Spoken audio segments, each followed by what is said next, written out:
bonsoir à tous et à toutes. Merci d'être ici par ce froid, ma foi, assez vif. Et écoutez, si vous le voulez bien, je vais continuer la présentation que j'avais commencée la semaine dernière, puisque comme Damien vient de nous le dire, c'est la deuxième partie de l'exposé que j'ai commencé donc à présenter le 15 février. Alors, comme à chaque fois, j'ai 2 ou 3 diapositives qui résument la présentation précédente. Et je vous avais dit notamment, donc la semaine dernière, que les interventions de conseil en live design avaient été conçues en se référant à des modèles que j'avais appelés de manière un peu synthétique constructivistes, constructionnistes. Alors, il y a différents modèles, mais j'avais essayé de résumer certains traits caractéristiques de ces approches constructivistes ou constructionnistes. Et je vous avais dit notamment qu'à la différence des approches antérieures du développement humain, qui mettaient l'accent sur la stabilité des personnalités individuelles, c'était un terme qu'on employait souvent, étudier la personnalité de quelqu'un, donc la stabilité des personnalités individuelles dans le temps, au cours de la vie d'une personne et puis d'un contexte d'interaction à l'autre. Donc à la différence de ces modèles antérieurs, ces approches constructivistes, constructionnistes mettent l'accent sur la pluralité du sujet humain, un sujet qui est décrit comme, selon les auteurs, je vous avais indiqué tout un ensemble de références, comme parlant avec des voix différentes, comme combinant différentes positions, comme fonctionnant différemment selon les contextes. Ces mêmes approches mettent aussi l'accent sur le fait que ce sujet humain pluriel est à la recherche d'une unité, d'une cohérence autour d'un sens de sa vie et qu'il cherche à produire cette unité en élaborant, alors selon les auteurs aussi, il y a des différences, selon certains auteurs, en élaborant certains thèmes de vie, d'autres mettent l'accent plutôt sur la construction de récits de vie autour de certaines intrigues qui donnent sens à la vie passée de la personne du point de vue de certaines perspectives futures.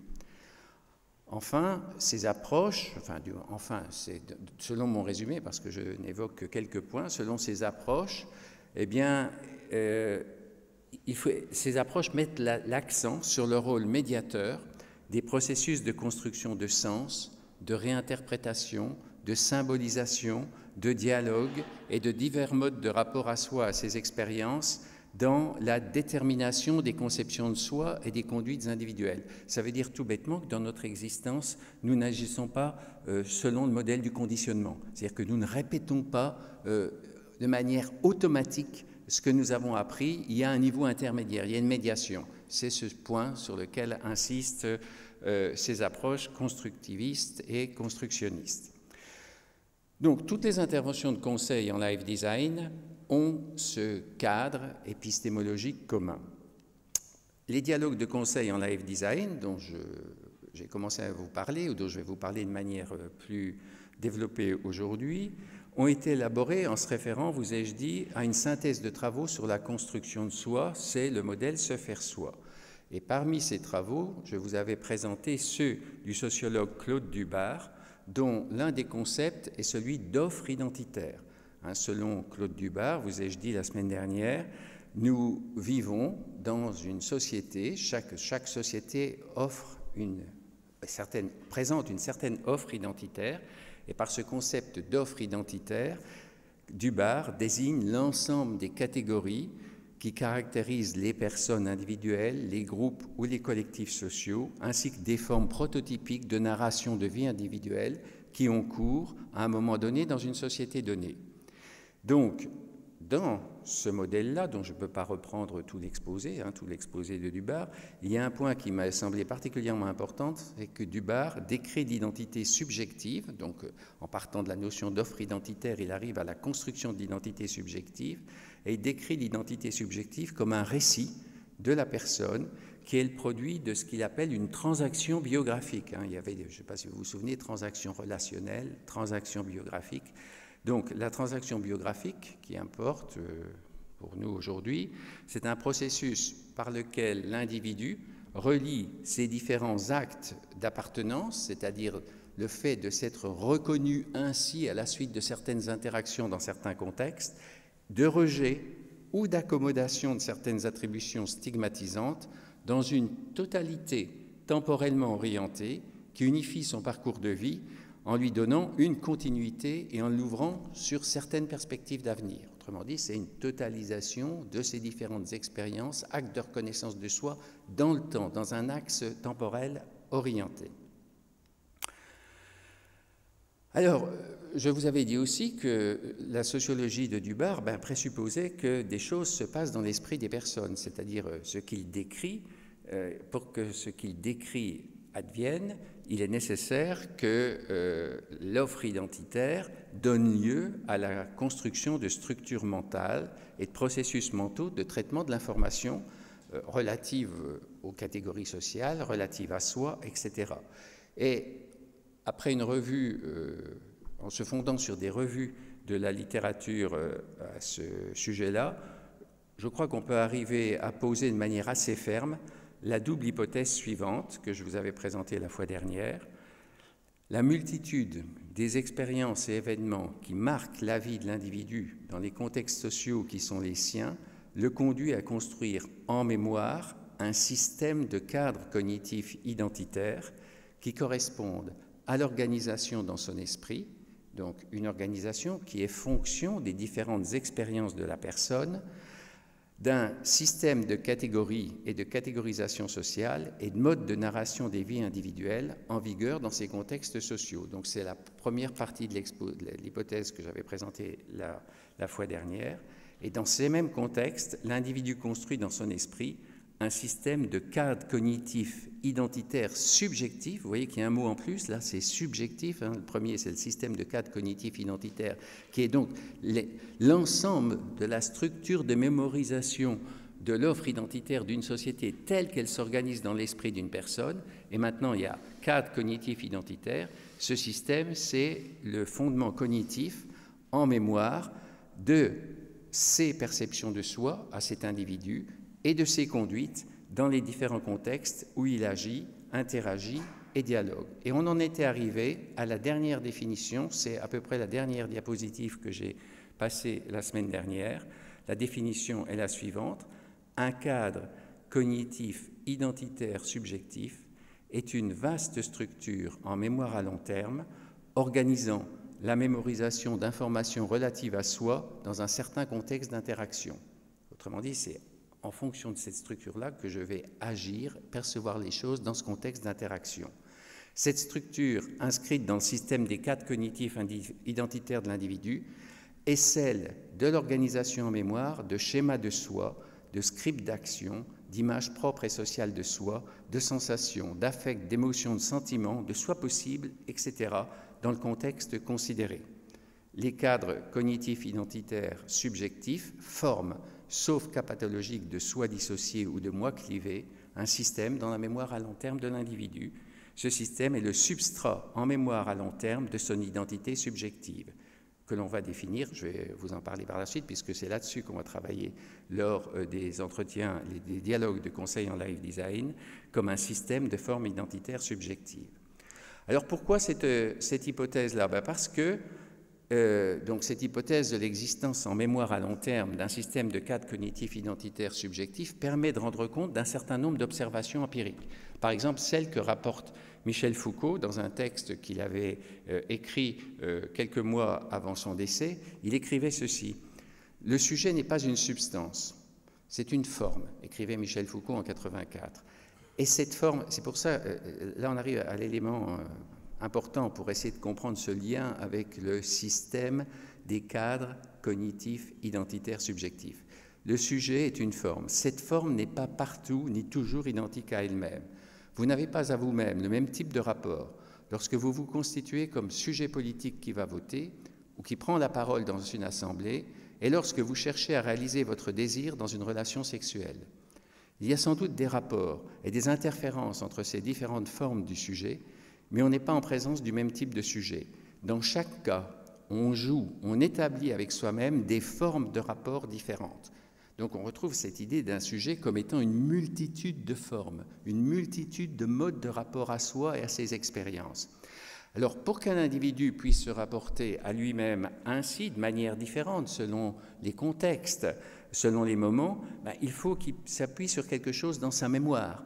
Donc, il faut qu'il puisse s'appuyer sur différentes structures cognitives, dont chacune est la mémoire d'une des formes dans lesquelles il se constitue. C'est ce que j'appelle un cadre cognitif identitaire subjectif. Il faut qu'il s'appuie sur un cadre cognitif identitaire subjectif.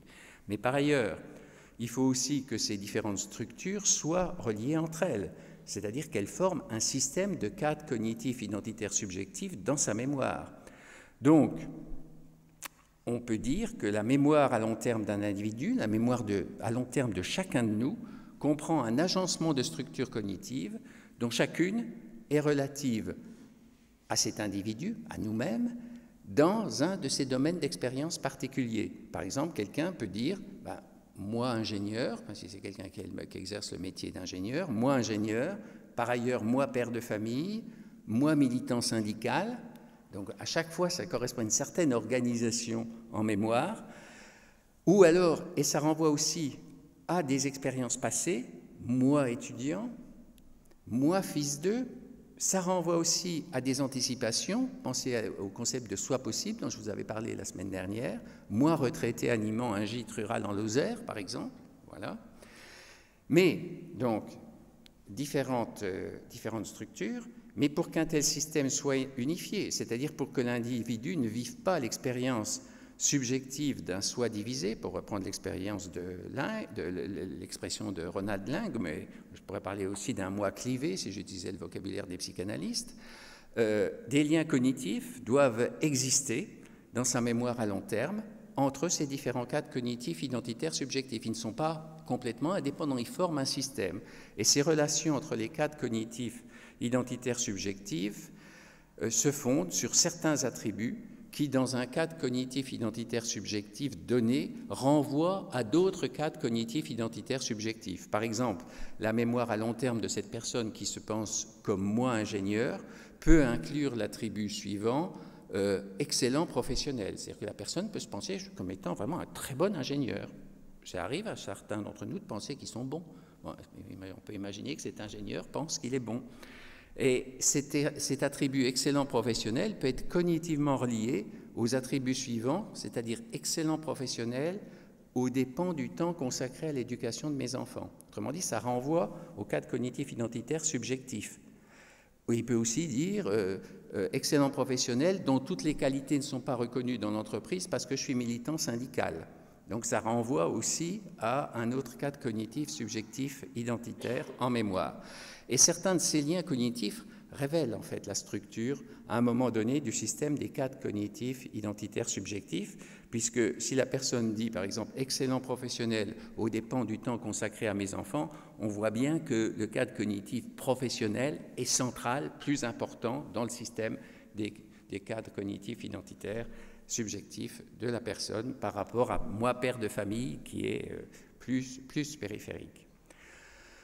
Donc, un point à retenir, c'est ce dont je vous parle jusqu'alors, c'est que je vous parle d'un système, d'un substrat cognitif inféré. Nous ne sommes pas conscients de cela. Nous ne savons pas comment ça se passe en mémoire, nous ne savons pas comment ça s'organise, nous n'avons pas conscience. Nous pouvons faire des hypothèses à ce sujet, on peut faire des travaux pour tenter de voir comment ça s'organise, mais dans notre fonctionnement quotidien, nous n'en avons pas conscience. C'est donc le fondement cognitif non conscient de ce qu'on peut nommer l'identité subjective de la personne. L'identité subjective, c'est la manière dont je me perçois, dont j'agis dans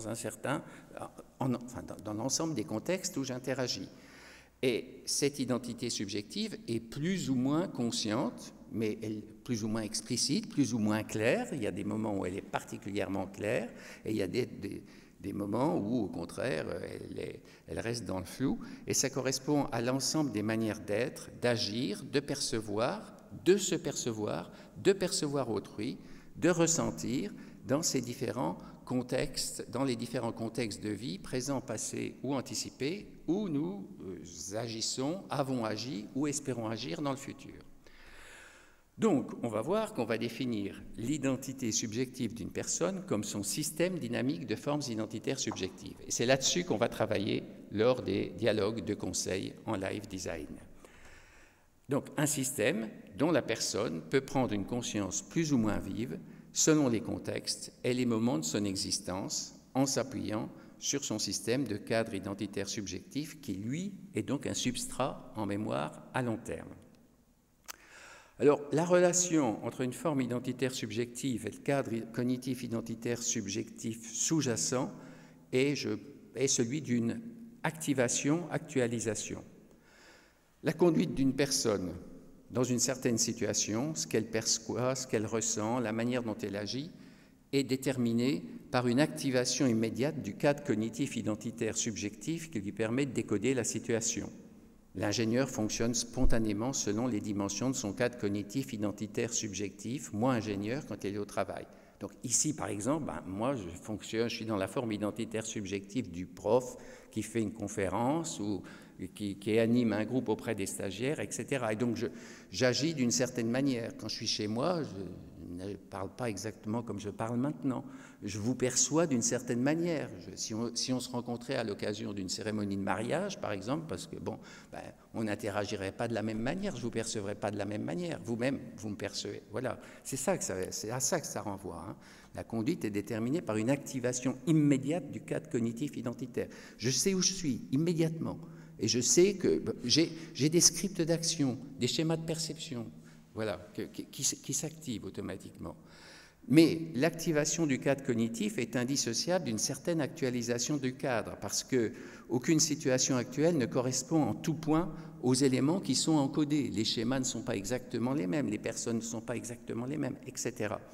Et dans certains cas, il y a des situations où l'actualisation du cadre cognitif identitaire est significative.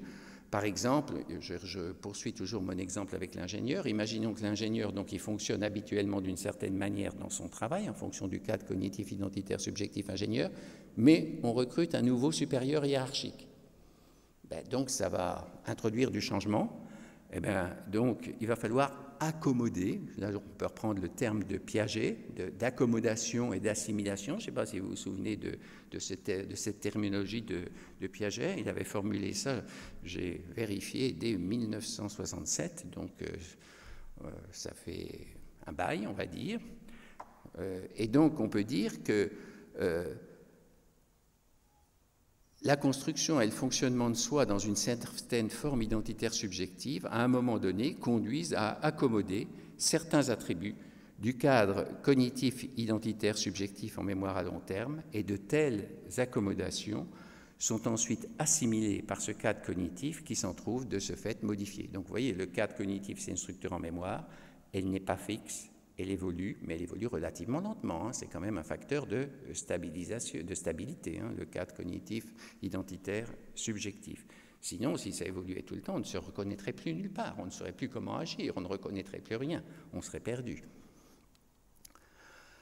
Donc, on peut dire, en résumé, que le système des cadres cognitifs identitaires subjectifs est le conservatoire de son identité subjective, le conservatoire en mémoire.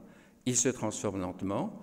Il va évoluer en fonction, comme je viens de vous le dire, des actions, des interactions, des dialogues, des émotions, des sensations de la personne dans les différents contextes où elle interagit.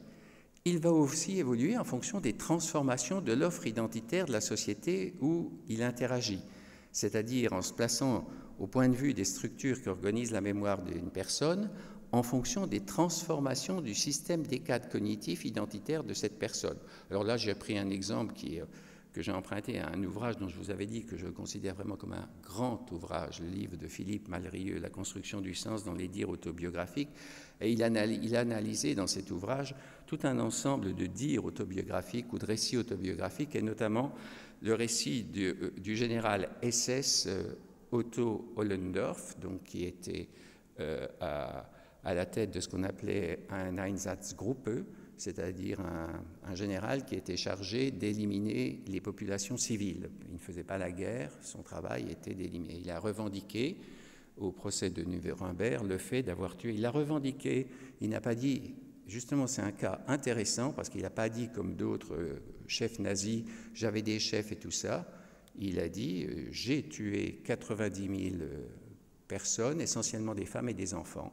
Et il a expliqué pourquoi il avait fait ça, en disant enfin, il explique dans son autobiographie, dans ses récits, qu'il voulait être le nazi parfait pour un certain nombre de raisons, parce qu'il fallait créer une espèce humaine supérieure et que donc la seule façon de procéder, c'était triste, mais c'était d'éliminer ceux qui polluaient la race pure. Enfin, voilà, j'explique le raisonnement. Donc, ce Otto Ollendorff, qui était par ailleurs un universitaire, un économiste de renom, et par ailleurs aussi un chrétien très engagé dans l'Église. Bon, là, j'essaye de vous parler du système des formes identitaires subjectives d'une personne, et j'évoque là aussi la question des moi clivés et de ces choses-là. Mais enfin, ce n'est pas ce dont je veux parler. Otto Ollendorff, en tout cas, il ne pouvait pas se concevoir et se conduire en relation avec cette forme identitaire avant 1920, c'est-à-dire avant la naissance du parti nazi, parce que la catégorie sociale nazie n'existait pas avant 1920, et donc il ne pouvait pas l'avoir assimilée pour en faire un cadre cognitif identitaire subjectif. Donc notre système évolue aussi en fonction de ce qui se passe dans les contextes sociaux, c'est ça que j'essaye de dire là. Et puis ça évolue aussi en fonction des caractéristiques de la mémoire de la personne. Ben, on le voit bien, lorsque quelqu'un a une maladie de type Alzheimer, ben, la personne ne sait plus où elle est, ne reconnaît plus les situations, ne sait plus interagir, etc. Autrement dit, elle a perdu tous les scripts d'action, tous les schémas de soi, tous les schémas d'interaction, pas tous, mais enfin, disons, un grand nombre qui fait que la personne est perdue, on va dire, progressivement, de plus en plus perdue dans l'univers quotidien. Et ça évolue aussi, ce système de cadre cognitif identitaire, à l'occasion d'interactions de conseil, et notamment à l'occasion d'un dialogue de conseil en live design.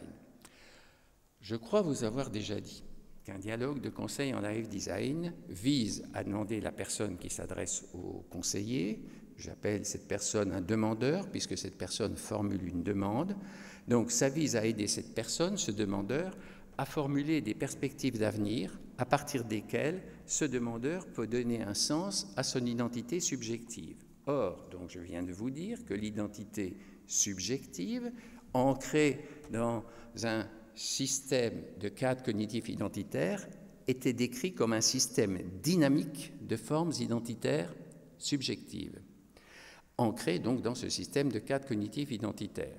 Donc l'élucidation de telles perspectives par le demandeur suppose un travail d'analyse de ces principales formes identitaires subjectives, c'est-à-dire une prise de conscience de certains attributs essentiels qui sont constitutifs du cadre cognitif identitaire subjectif sous-jacent et des relations que ces formes entretiennent entre elles en vue d'y repérer certaines communautés d'attentes que le demandeur peut formuler. Alors ça vous semble sans doute très abstrait, ça, mais on va voir dans des exemples concrets ce que ça veut dire, ce qui se passe concrètement. Voilà. Donc, ce qu'on va demander au demandeur lors d'un travail de conseil, de dialogue, lors d'un dialogue de conseil en live design, ça va être de réfléchir sur son système de formes identitaires subjectives. Évidemment, on ne va pas lui dire ça, on ne va pas lui dire « Bonjour monsieur, madame ».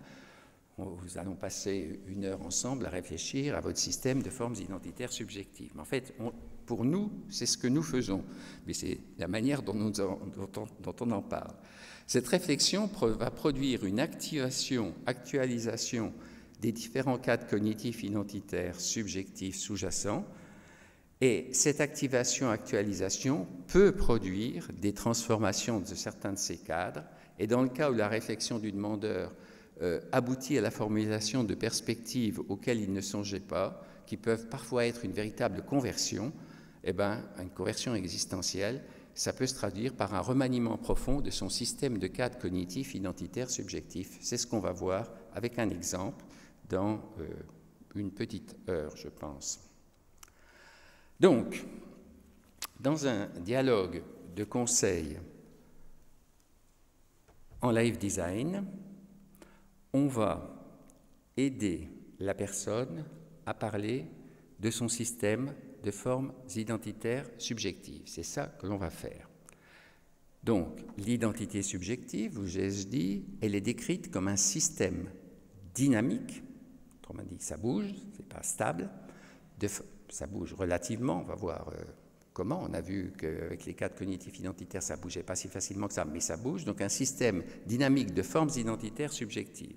Donc, dans cette approche-là, l'identité subjective est décrite comme plurielle, faite de formes identitaires subjectives, unifiées, ça forme un système, et en évolution.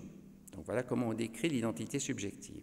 On peut définir une forme identitaire subjective de la manière suivante. C'est un ensemble de manières d'être, d'agir, d'interagir, de dialoguer en lien avec un certain contexte. C'est en même temps un ensemble de perceptions et de conceptions liées à ce contexte, de soi, on se perçoit ainsi dans un certain contexte, des autres, on perçoit les personnes ainsi dans ce contexte-là, et d'objets significatifs du contexte. Et c'est aussi en même temps tout un ensemble d'affects, de sensations, de sentiments, d'émotions qui sont éprouvés ainsi dans ce contexte-là à l'occasion des interactions, des actions que l'on déploie dans ce contexte. Alors un exemple tout bête, si une jeune fille, si vous demandez à une jeune fille par exemple de parler d'elle en tant que lycéenne et qu'elle vous dit moi ce qui m'intéresse au lycée c'est de parler avec mes copines, cette jeune fille commence à décrire sa forme identitaire subjective, moi lycéenne. C'est un élément de sa forme identitaire subjective, moi lycéenne. Dans ce système des formes identitaires subjectives, une forme identitaire subjective, parfois deux, ont généralement, ou ont généralement plus d'importance que les autres. C'est-à-dire c'est un élément central du système. J'avais pris tout à l'heure, à propos des cadres cognitifs identitaires sous-jacents, l'idée d'un ingénieur qui se pensait d'abord comme ingénieur et père de famille de manière secondaire. C'est la même chose ici, sauf qu'on est au niveau des représentations relativement conscientes de la personne. Alors, on peut dire qu'une forme identitaire subjective est centrale, qu'elle est importante dans le système des formes identitaires subjectives d'une personne, quand cette personne espère réaliser quelque chose d'éminemment significatif pour elle en tant que telle, c'est-à-dire quand cette forme identitaire subjective correspond à un domaine de la vie de la personne où la personne veut atteindre un certain état d'excellence. Pensez par exemple à un exemple banal, une mère de famille qui dit moi, consacrer du temps à mes enfants, c'est important pour moi parce que je veux que mes enfants réussissent quelque chose dans la vie. On voit que là, il y a un domaine d'excellence à vouloir qu'elle cherche à atteindre, à être une mère de famille qui sait éduquer le mieux possible ses enfants, etc. Une forme identitaire subjective est centrale quand la personne éprouve des affects qui comptent beaucoup pour elle en tant que telle, c'est surtout des affects positifs, c'est-à-dire que quand on réussit quelque chose dans cette forme-là, identitaire subjective, on est content, on est heureux, la personne, voilà. Quand d'autres formes identitaires subjectives dans son système de formes identitaires subjectives trouvent au moins partiellement leur sens par rapport à elle. Par exemple, si quelqu'un dit « je fais de la natation pour être en forme, pour réussir mes examens », il est clair que la forme identitaire subjective de natation-nageur est périphérique, n'est pas centrale par rapport à celle d'étudiant. On imagine que c'est un étudiant qui dit qu'il va réussir son examen. Et quand cette forme identitaire subjective correspond au projet d'atteindre un objectif futur qui importe pour la personne. Cet objectif correspond alors à une forme identitaire subjective anticipée que cette personne espère construire. C'est-à-dire la personne se voit dans le futur, s'imagine, espère être cela dans le futur. Alors là, j'ai pris un exemple qui est tiré d'un mémoire de recherche que j'avais dirigé, donc un mémoire qui a été fait par un étudiant qui s'appelait en master, Erwan Chesnok, et il a fait des entretiens avec des sportifs de haut niveau, mais de très haut niveau, c'est-à-dire des sportifs qui se préparent pour les Jeux Olympiques ou les championnats du monde. Et donc ce qui ressortait des entretiens avec ces 4 sportifs, c'est qu'ils pouvaient vivre la vie très difficile qu'ils mènent, parce que j'ai vu à cette occasion qu'être sportif de haut niveau, c'est mener une vie extrêmement difficile, ascétique. Je ne veux pas de... Enfin bref, ils pouvaient vivre cette vie-là, ils pouvaient faire ces sacrifices-là, parce qu'ils avaient tous en tête, ils se voyaient tous sur le podium olympique. Et tous disaient, ce qui nous permet de tenir, c'est l'image de nous sur le podium, de faire un podium. Voilà, on se voit, ils disaient, c'est ça leur expression, on se voit faire un podium. Donc un podium de championnat du monde ou un podium olympique, etc. Donc, voilà l'exemple d'une forme identitaire subjective centrale liée à une anticipation de soi qui est fondamentale pour l'individu. Les formes identitaires subjectives qui comprennent de telles attentes de réalisation de soi tiennent donc une place centrale dans l'organisation du système dynamique des formes identitaires subjectives d'une personne à un moment donné. Ce système, donc l'ensemble des autres éléments, des autres formes identitaires subjectives, est organisé en fonction de cette perspective de réalisation de soi qui donne sens à la vie de la personne à ce moment-là.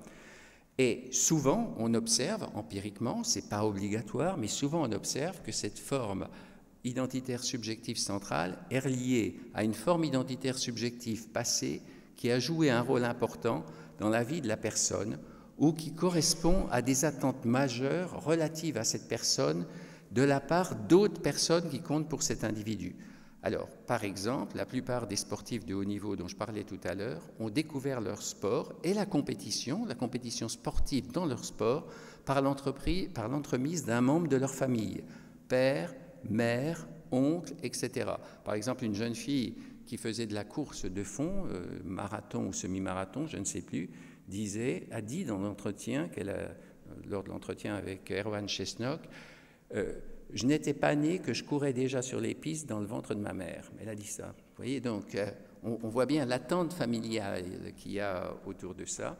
Donc ça constitue une figure à laquelle ils se sont identifiés quand ils étaient enfants. Et dans les sportifs, on peut voir les liens qui existent. J'ai mis 2 exemples là de sportifs, ou de père en fils ou de mère en fille. Alors, pour essayer de donner une idée de ce qu'est ce système des formes identitaires subjectives sur lequel on travaille, qu'on vise à rendre explicite, justement pour voir comment ils s'organisent, quelles perspectives d'avenir peuvent s'en dégager lors d'un dialogue de conseil en live design, j'ai imaginé une représentation, un graphique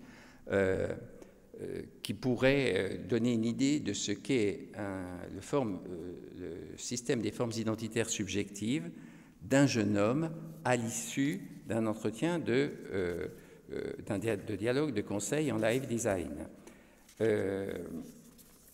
C'est un exemple fictif, parce que c'est un exemple pédagogique. On va voir des exemples, on va voir au moins en détail un exemple réel par la suite, mais là c'est un exemple fictif pour donner une idée de ce que ça peut être. Mais c'est un exemple fictif basé sur des cas réels, c'est-à-dire c'est un assemblage.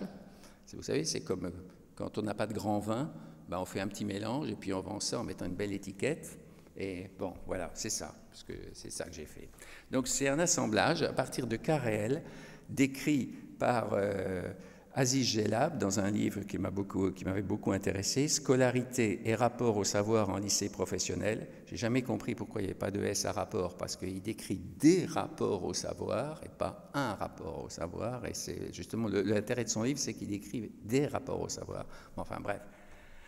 Et donc l'ouvrage et l'article qui est très souvent cité de Zaya Zeroulou, alors que ce n'est pas un article récent puisqu'il date de 88, la réussite scolaire des enfants d'immigrés, l'apport d'une approche en termes de mobilisation. Et donc ça m'a permis de construire l'exemple fictif de Hasni, donc, qui est, donc vous voyez cette espèce d'atomium compliqué, là.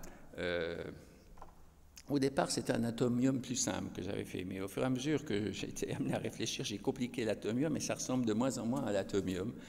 Ça vise à représenter le système des formes identitaires subjectives de cette Hasni, donc fictif, tel qu'il pourrait en avoir pris conscience à l'issue d'un dialogue de conseil en live design. Donc c'est un garçon de 17 ans, il est né en France, de parents originaires du Maroc, et il est élève donc en baccalauréat professionnel système numérique dans un lycée professionnel français.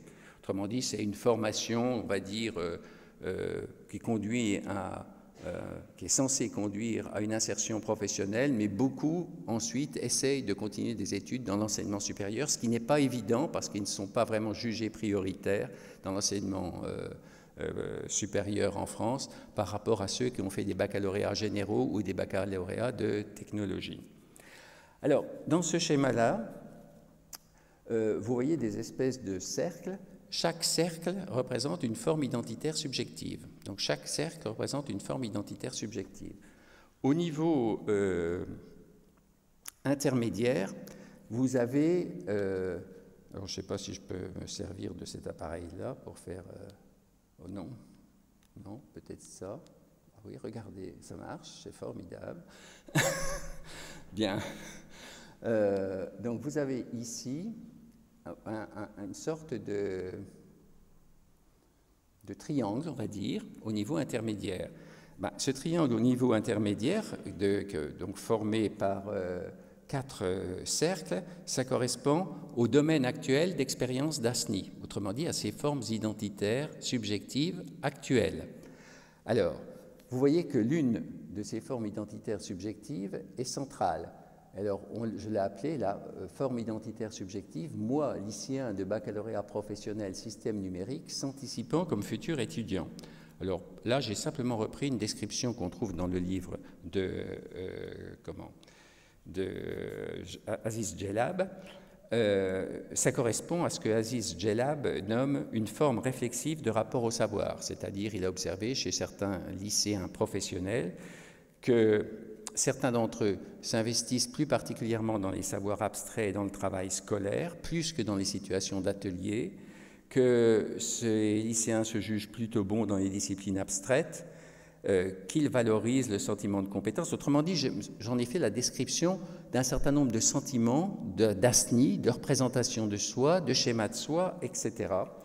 Donc, Asni se perçoit comme doué et travailleur, sentiment de compétence, estime de soi. Il pense que son avenir scolaire dépend de lui, autrement dit, sentiment d'autodétermination. Et il attend donc de pouvoir continuer ses études en BTS ou en IUT.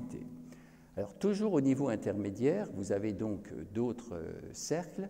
Et le cercle droit représente moi, Asni, employé les week-ends dans une PME d'assistance informatique à domicile. Autrement dit, Asni, il a un petit boulot et il vient, il va aider des gens qui ont des problèmes avec leurs ordinateurs, des gens comme moi, pour leur expliquer, pour résoudre les problèmes qui peuvent se poser.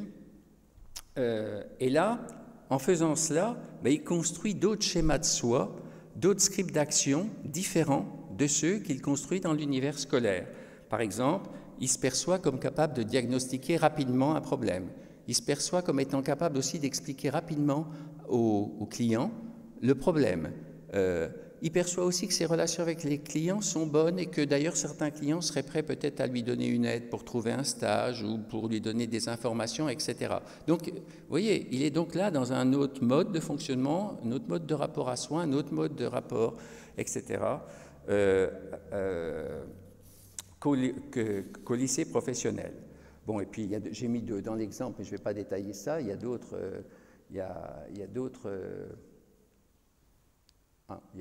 cercles. Par exemple, ici, je me suis amusé à indiquer qu'il était amoureux de Nathalie. Et là, donc c'est encore un autre domaine d'expérience, qu'en fait, il faisait partie d'un groupe de quartier qui militait contre les discriminations. Voilà, bon, c'est un exemple. On va voir un cas réel dans peu de temps. Alors, dans ce schéma-là, il y a un axe central, vous voyez. Alors, au sommet, ce sont des anticipations d'Asni. Et à la base, ici, ce sont des expériences passées dans la vie d'Asni qui jouent un rôle dans l'organisation de son système de forme identitaire subjective,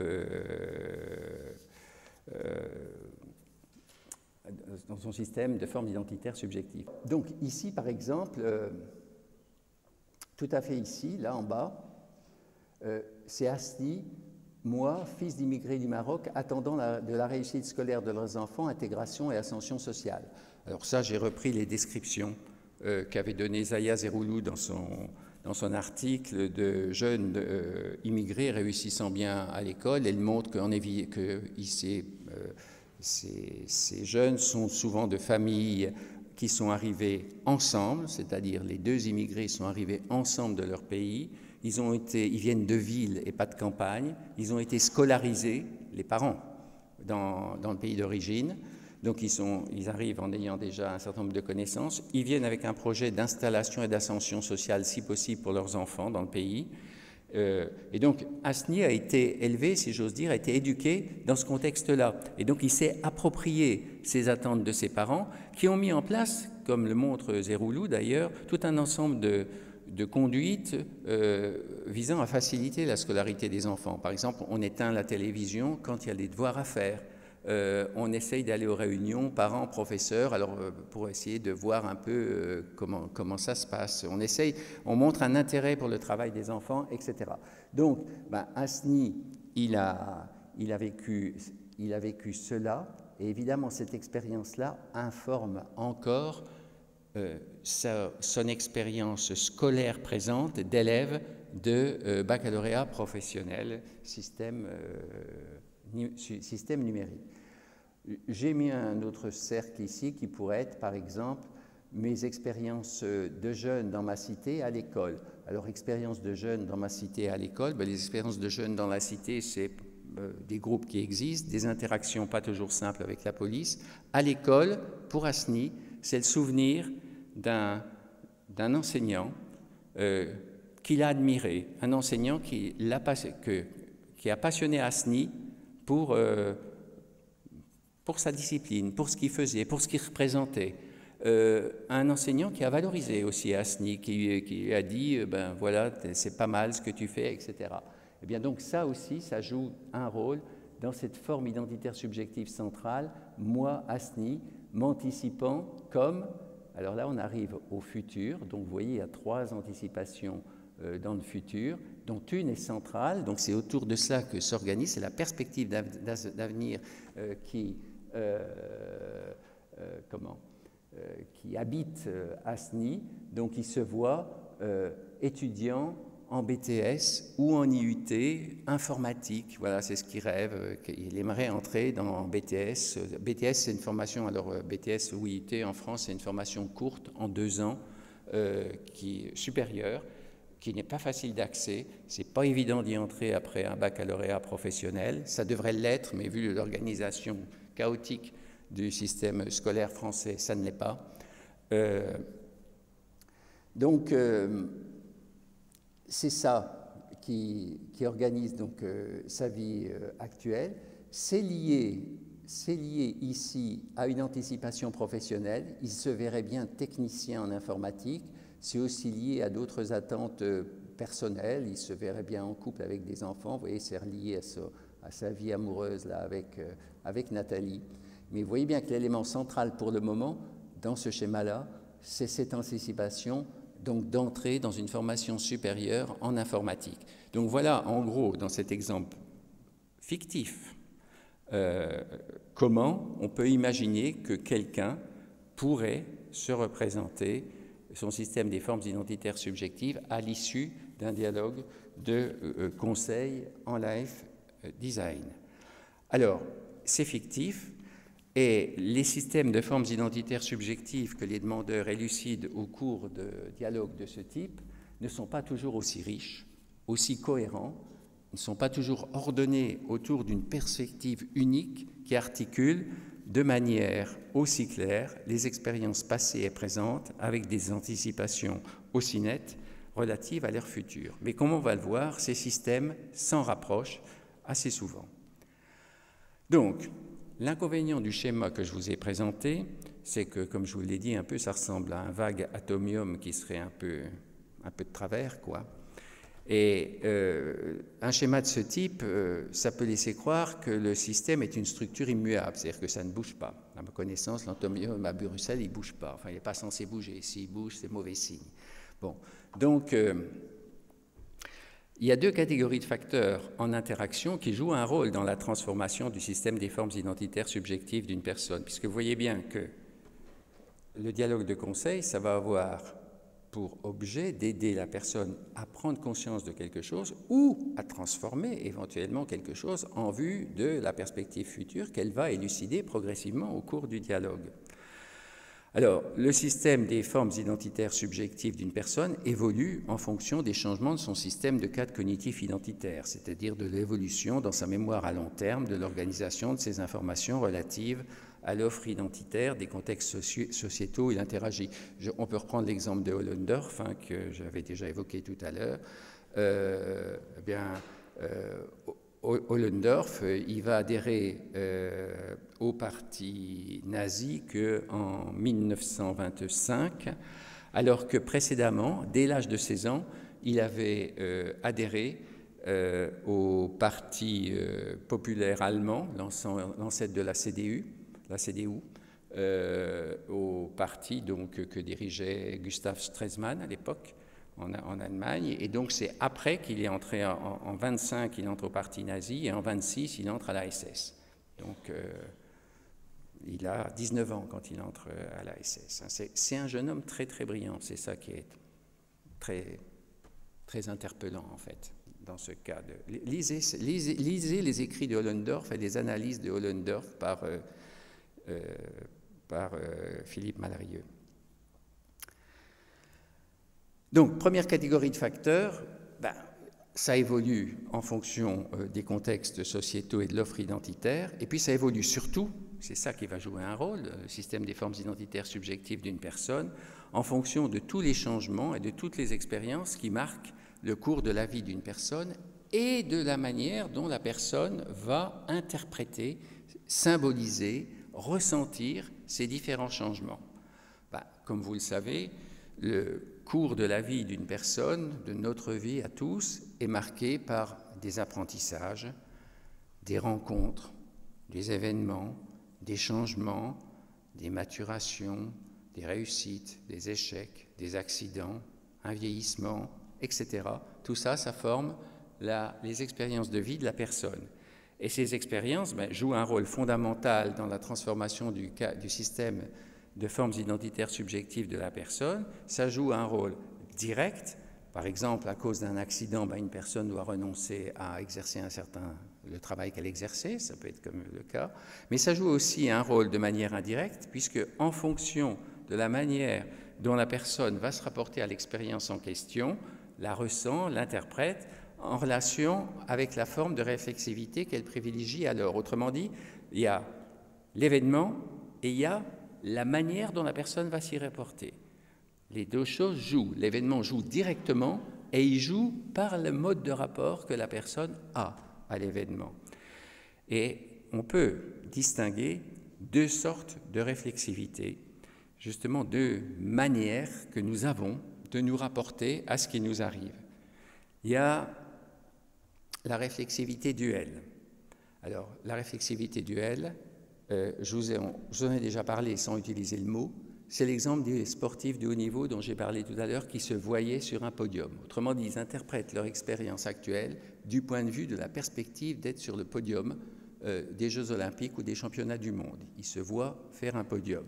Alors cette réflexivité duelle, elle a été décrite par de nombreux auteurs, et notamment par Jacques Lacan sous le nom de stade du miroir, mais Erik Erikson, un autre psychanalyste, en parle. Michel Foucault en parle beaucoup à propos des techniques de soi, il y a beaucoup de textes autour de ça. Donc on peut la définir comme un mode de rapport à soi, comme sujet, à soi comme objet pour soi, du point de vue d'un certain état de perfection ou d'un certain idéal que la personne veut atteindre. Alors j'ai pris une illustration que j'ai trouvée sur Internet du stade du miroir. Vous voyez, c'est le petit chat qui se voit comme un tigre formidable et que c'est en fonction de cette vision du tigre formidable qu'il se perçoit aujourd'hui et qu'il va mettre en place un certain nombre de conduites. Alors ce mode de rapport à soi a pour conséquence que la personne définit et met en œuvre certaines activités ou certaines conduites en vue d'atteindre cet état de perfection. Alors on a une étude qui décrit ça très très bien. C'est une étude, si vous avez un peu de temps, vous pouvez la télécharger. C'est une étude qui a été publiée par Odile Piriou et Charles Gadea en 1999 dans l'orientation scolaire, dans la revue L'orientation scolaire et professionnelle. Et vous pouvez la télécharger gratuitement si vous voulez, il n'y a aucun problème. Donc, cette étude montre que certains étudiants, c'est une étude qui porte sur les longitudinales pendant de nombreuses années sur les étudiants, sur un groupe, enfin sur toute une cohorte d'étudiants en sociologie français. Et donc, ils observent que alors qu'ils n'étaient qu'étudiants, qu'ils étaient encore étudiants, un certain nombre d'étudiants en sociologie se définissaient comme sociologues, alors que d'autres se définissaient comme étudiants ou étudiants en sociologie. Et donc, les Piriou et Galéa ont demandé c'est quoi le sociologue? Vous êtes sociologue, alors c'est quoi le sociologue? C'est qui un sociologue? Et donc, en fait, ils développent tout un discours dans lequel ils disent c'est quelqu'un qui construit des concepts rigoureux, qui développe une vision critique de la société, qui veut réduire les inégalités sociales, qui fait de l'intervention sociale. Enfin bref, ils donnent un portrait d'eux-mêmes qui ressemble à l'image qu'on donnait dans les médias à l'époque de Pierre Bourdieu. Autrement dit, ils se voient comme des petits Pierre Bourdieu, peut-être, ou même des plus grands que Pierre Bourdieu, peut-être plus grands que Pierre Bourdieu. Or, la chose importante qui ressort de cette étude, c'est que ces étudiants qui se voyaient sociologues réussissaient nettement mieux dans leurs études que ceux qui se décrivaient comme étudiants ou étudiants en sociologie. Ceux qui se disaient moi je suis étudiant ou étudiant en sociologie, ils tendaient à abandonner les études, tandis que la plupart de ceux qui se disaient sociologues obtenaient leur master. Et donc on peut expliquer la réussite des premiers par sans doute un plus grand investissement personnel dans leurs études qu'ils percevaient d'une certaine manière comme étant le travail du grand sociologue en devenir qu'ils étaient déjà, quoi. Autrement dit, comme le chat qui se voit dans le miroir, eux, ils se voyaient dans le miroir Pierre Bourdieu, quoi. Et en tant que Pierre Bourdieu, voilà, il faut lire ce livre, il faut prendre des notes, il faut, etc., etc. Donc cet idéal à atteindre peut correspondre à des récits de vie exemplaires qui font partie de l'offre identitaire, des récits qui précisent aussi les actes à accomplir et les conduites à adopter pour atteindre cet état de perfection. Vous voyez bien que la réflexivité duelle, c'est un facteur de stabilisation du système des formes identitaires subjectives d'une personne qui, lorsqu'il la privilégie, oriente sa vie en vue d'atteindre cet objectif. Et un des points importants, c'est que cette réflexivité peut rester dominante alors que les événements la démentent. Alors, ça, c'est observé par de nombreuses personnes. Ça, par exemple, dans le cas de Chesnock, il y a un de ces sportifs de haut niveau qui a dépassé très nettement l'âge sur laquelle, dans son sport, on peut faire un podium. Autrement dit, si on regarde l'information, cette personne ne fera jamais de podium. Néanmoins, elle continue à s'entraîner comme telle. Autrement dit, elle est toujours dans cette réflexivité duelle.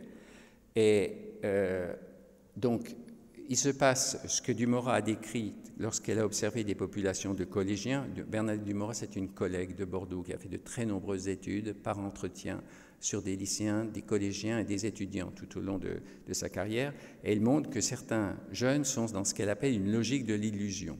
Et donc la logique de l'illusion, ça consiste à croire que, d'une certaine manière, à savoir qu'on n'a pas vraiment de chance, mais à penser qu'il va se passer quelque chose d'extraordinaire qui va faire en sorte que dans ce cas-là, on s'en sortira. Et donc, on observe ça, donc le maintien de la réflexivité dominante, de la réflexivité duelle comme forme de réflexivité dominante, alors que les événements la démentent. Mais Dubar qui a décrit un phénomène analogue d'ailleurs, sur des jeunes qui bénéficiaient de dispositifs d'insertion pour les jeunes en difficulté, les jeunes sortis de l'école sans diplôme, etc. Il y a toute une fraction de ces jeunes qui vont maintenir des attentes qui sont sans commune mesure avec ce qui est réalisable. Voilà, je suis nul, par exemple, pour entrer dans une école vétérinaire en France, c'est extrêmement difficile. C'est il faut être très brillant à l'école. D'ailleurs, je sais que vous êtes envahis par des étudiants français qui viennent faire des études de vétérinaire en France parce que c'est très, très difficile d'être admis dans une école française. Eh bien, donc, vous voyez des jeunes qui sont très faibles en classe, qui disent « Ah oui, je sais, mais quand même, je serai vétérinaire parce que je ne sais pas ce qui va se passer, mais il se passera quelque chose, je sais, je le sais. » Voilà. Bon. Mais souvent, le produit de la réflexivité duelle est à la suite de l'entrée en jeu d'une autre forme de réflexivité dont je vais vous parler dans un instant, la réflexivité trine. Ça peut être réinterprété et ça peut donner lieu à des considérations qui s'inscrivent dans un thème de vie de la personne. Alors je reviens je vais présenter la réflexivité trine ou trinitaire dans un instant, mais disons qu'il y a cette réflexivité qui peut conduire la personne à réinterpréter certaines de ses attentes antérieures. Alors, c'est très visible dans l'étude de Piriou et Gadea, puisque la plupart des étudiants qui se voyaient sociologues ne sont pas devenus sociologues parce qu'il n'y a pas d'emploi de sociologue. Enfin, c'est très rare. Il y en a quelques-uns qui, de temps en temps, parviennent à être sociologues, mais c'est très, très rare. La plupart sont devenus donc éducateurs spécialisés, animateurs socioculturels, etc. Et là, ils les ont interrogés. Et alors, ce qui est intéressant, c'est que ces éducateurs spécialisés disaient « Ah oui, oui, on est éducateurs spécialisés, mais nous, on voit notre métier en sociologue, on voit les contextes sociaux, on voit ce qui détermine la conduite des personnes. On n'est pas comme ces espèces de psychologues qui attribuent tout à la personnalité, au surmoi des parents et à je ne sais quoi. Nous, on est... Voilà. Donc, c'est ça, se produit cette réinterprétation qui va faire en sorte que ça va s'inscrire dans une sorte de thème de vie de la personne qui va donner, qui va intégrer cette expérience-là dans ces attentes antérieures qui ne se sont pas réalisées dans la situation présente. Donc la deuxième forme de réflexivité, elle est moins connue parce qu'il n'y a pas beaucoup de publications, mais pourtant c'est celle que nous utilisons assez fréquemment quand nous devons traiter d'un problème, réfléchir à une question. On peut l'appeler, en reprenant les travaux donc, du fondateur de la pragmatique, Charles Sanders Peirce, donc travaux qui datent de la fin du 19e, début du 20e siècle. Les principaux écrits de Peirce, c'est dans les 2 dernières décennies du 19e siècle et dans la première décennie du 20e siècle. Et ceux de Francis Jacques, qui a écrit beaucoup de livres, plusieurs livres sur cette question, dont un, en tout cas, Différence et subjectivité, m'a beaucoup intéressé. Alors on peut appeler cette réflexivité trine ou trinitaire parce que la réflexion prend la forme d'un dialogue continué à 3 positions dans l'esprit de la personne, au cours duquel je dis, alors là il y a 2 diapositives un peu plus difficiles, je dis à tu, mais je pense qu'on va y arriver, je dis à tu quelque chose, tu réponds quelque chose à je, ou bien je et tu se réfèrent à il, mais vu de l'extérieur, comme celui qui ne peut, ou celle qui ne peut être, qui ne peut intervenir dans le dialogue. Alors, un dialogue, le dialogue de la réflexivité, donc c'est un dialogue la réflexivité trine. Quand on traite d'une question, quand on réfléchit à quelque chose, c'est comme ça qu'on fait, dit Peirce, le père de la pragmatique. Donc.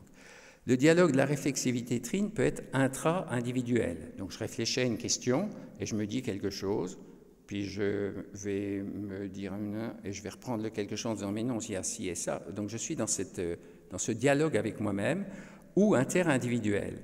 Dans les 2 cas, un dialogue est organisé de la manière suivante. Donc je dis à tu quelque chose. C'est ce que je suis en train de faire. Je dis à vous quelque chose. Hein, on est d'accord, on est au moins d'accord là-dessus. Je dis à vous quelque chose. Bon.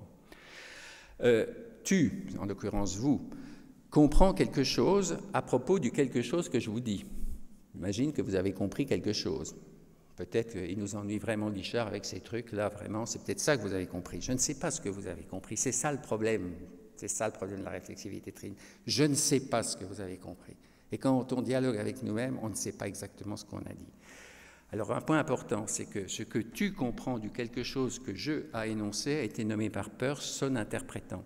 Autrement dit, quand je vous dis quelque chose et que vous saisissez quelque chose à propos de ce que j'ai dit, ce n'est pas exactement ce que j'ai dit que vous saisissez, c'est l'interprétant de ce que j'ai dit. Autrement dit, ce que je vous dis, comment ça s'intègre dans votre système de représentation, de croyance, d'attente, enfin ce qui se passe à ce moment-là. En s'appuyant sur cet interprétant, tu, donc vous, si on était dans une conversation, répond quelque chose à je. Voilà, voilà. Et donc, la réponse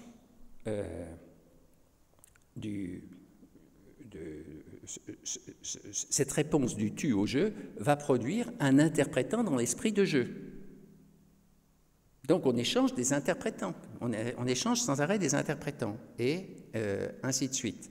Alors, il y a des exemples faciles, je n'ai pas le temps d'entrer trop dans les détails, mais si vous avez un peu de temps de lire Peirce, il donne des exemples de conversations, par exemple, où les interprétants sont très visibles, il se lève, il va à la fenêtre, sa femme lui dit, donc voilà, je dis à tu c'est Peirce, sa femme c'est je.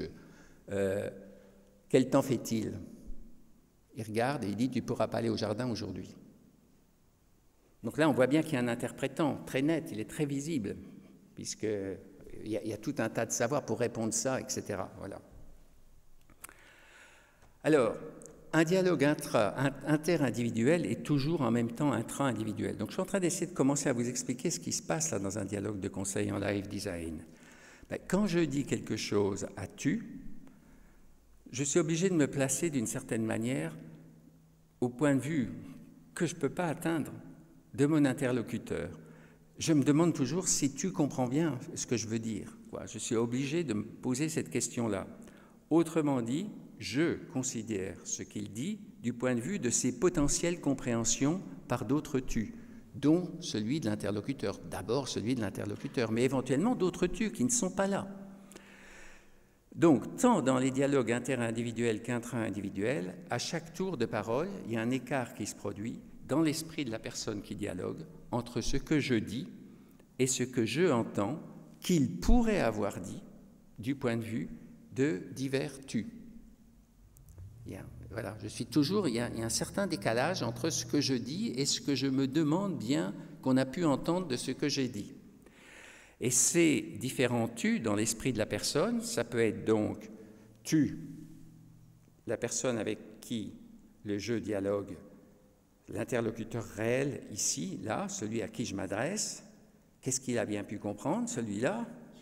Et dans mon esprit, ça peut être, je peux avoir un dialogue dans mon esprit avec une personne que je connais. Ah, celui-là, je devrais bien lui dire ça. Et donc, je peux me faire tout un cinéma dans mon esprit à propos d'un dialogue que je pourrais avoir avec telle personne.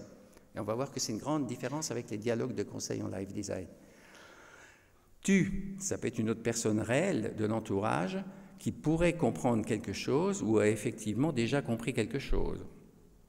Tu, ce que la personne elle-même, dans d'autres circonstances de sa vie, pourrait comprendre, etc. On peut donc dire que dans un dialogue, dans l'esprit de la personne en dialogue, se forme ce qu'on peut appeler une polyphonie de résonance des différents « tu » qui font écho à ce que je a dit. Quand je suis dans un dialogue, voilà, il y a ça qui se produit.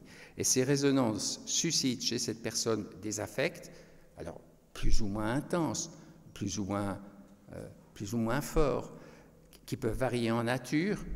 Ça peut être de la fierté, ça peut être du regret, ça peut être de la colère, etc., qui varient en intensité en fonction des différents tu avec lesquels les résonances se produisent. Et ces affects vont jouer un rôle important dans le dynamisme du dialogue.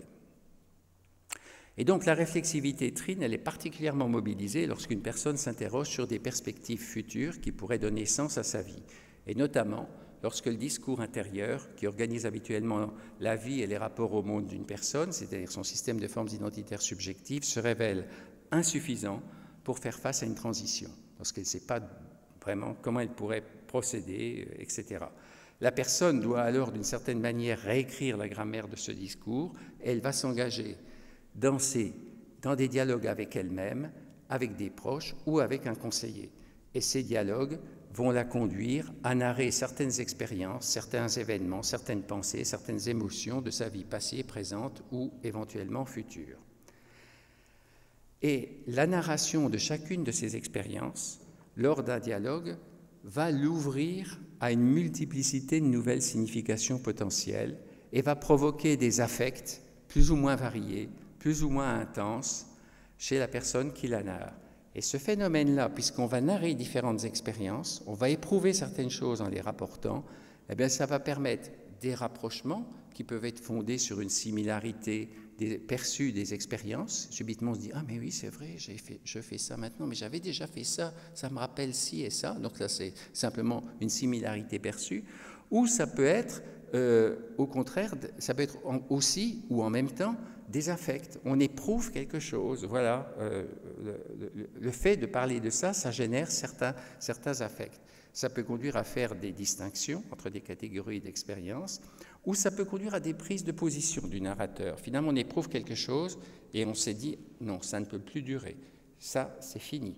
Je mets un terme à ça et donc je vais réagir et donc transformer, par exemple, une honte en fierté. Ça peut être des choses comme ça qui se passent.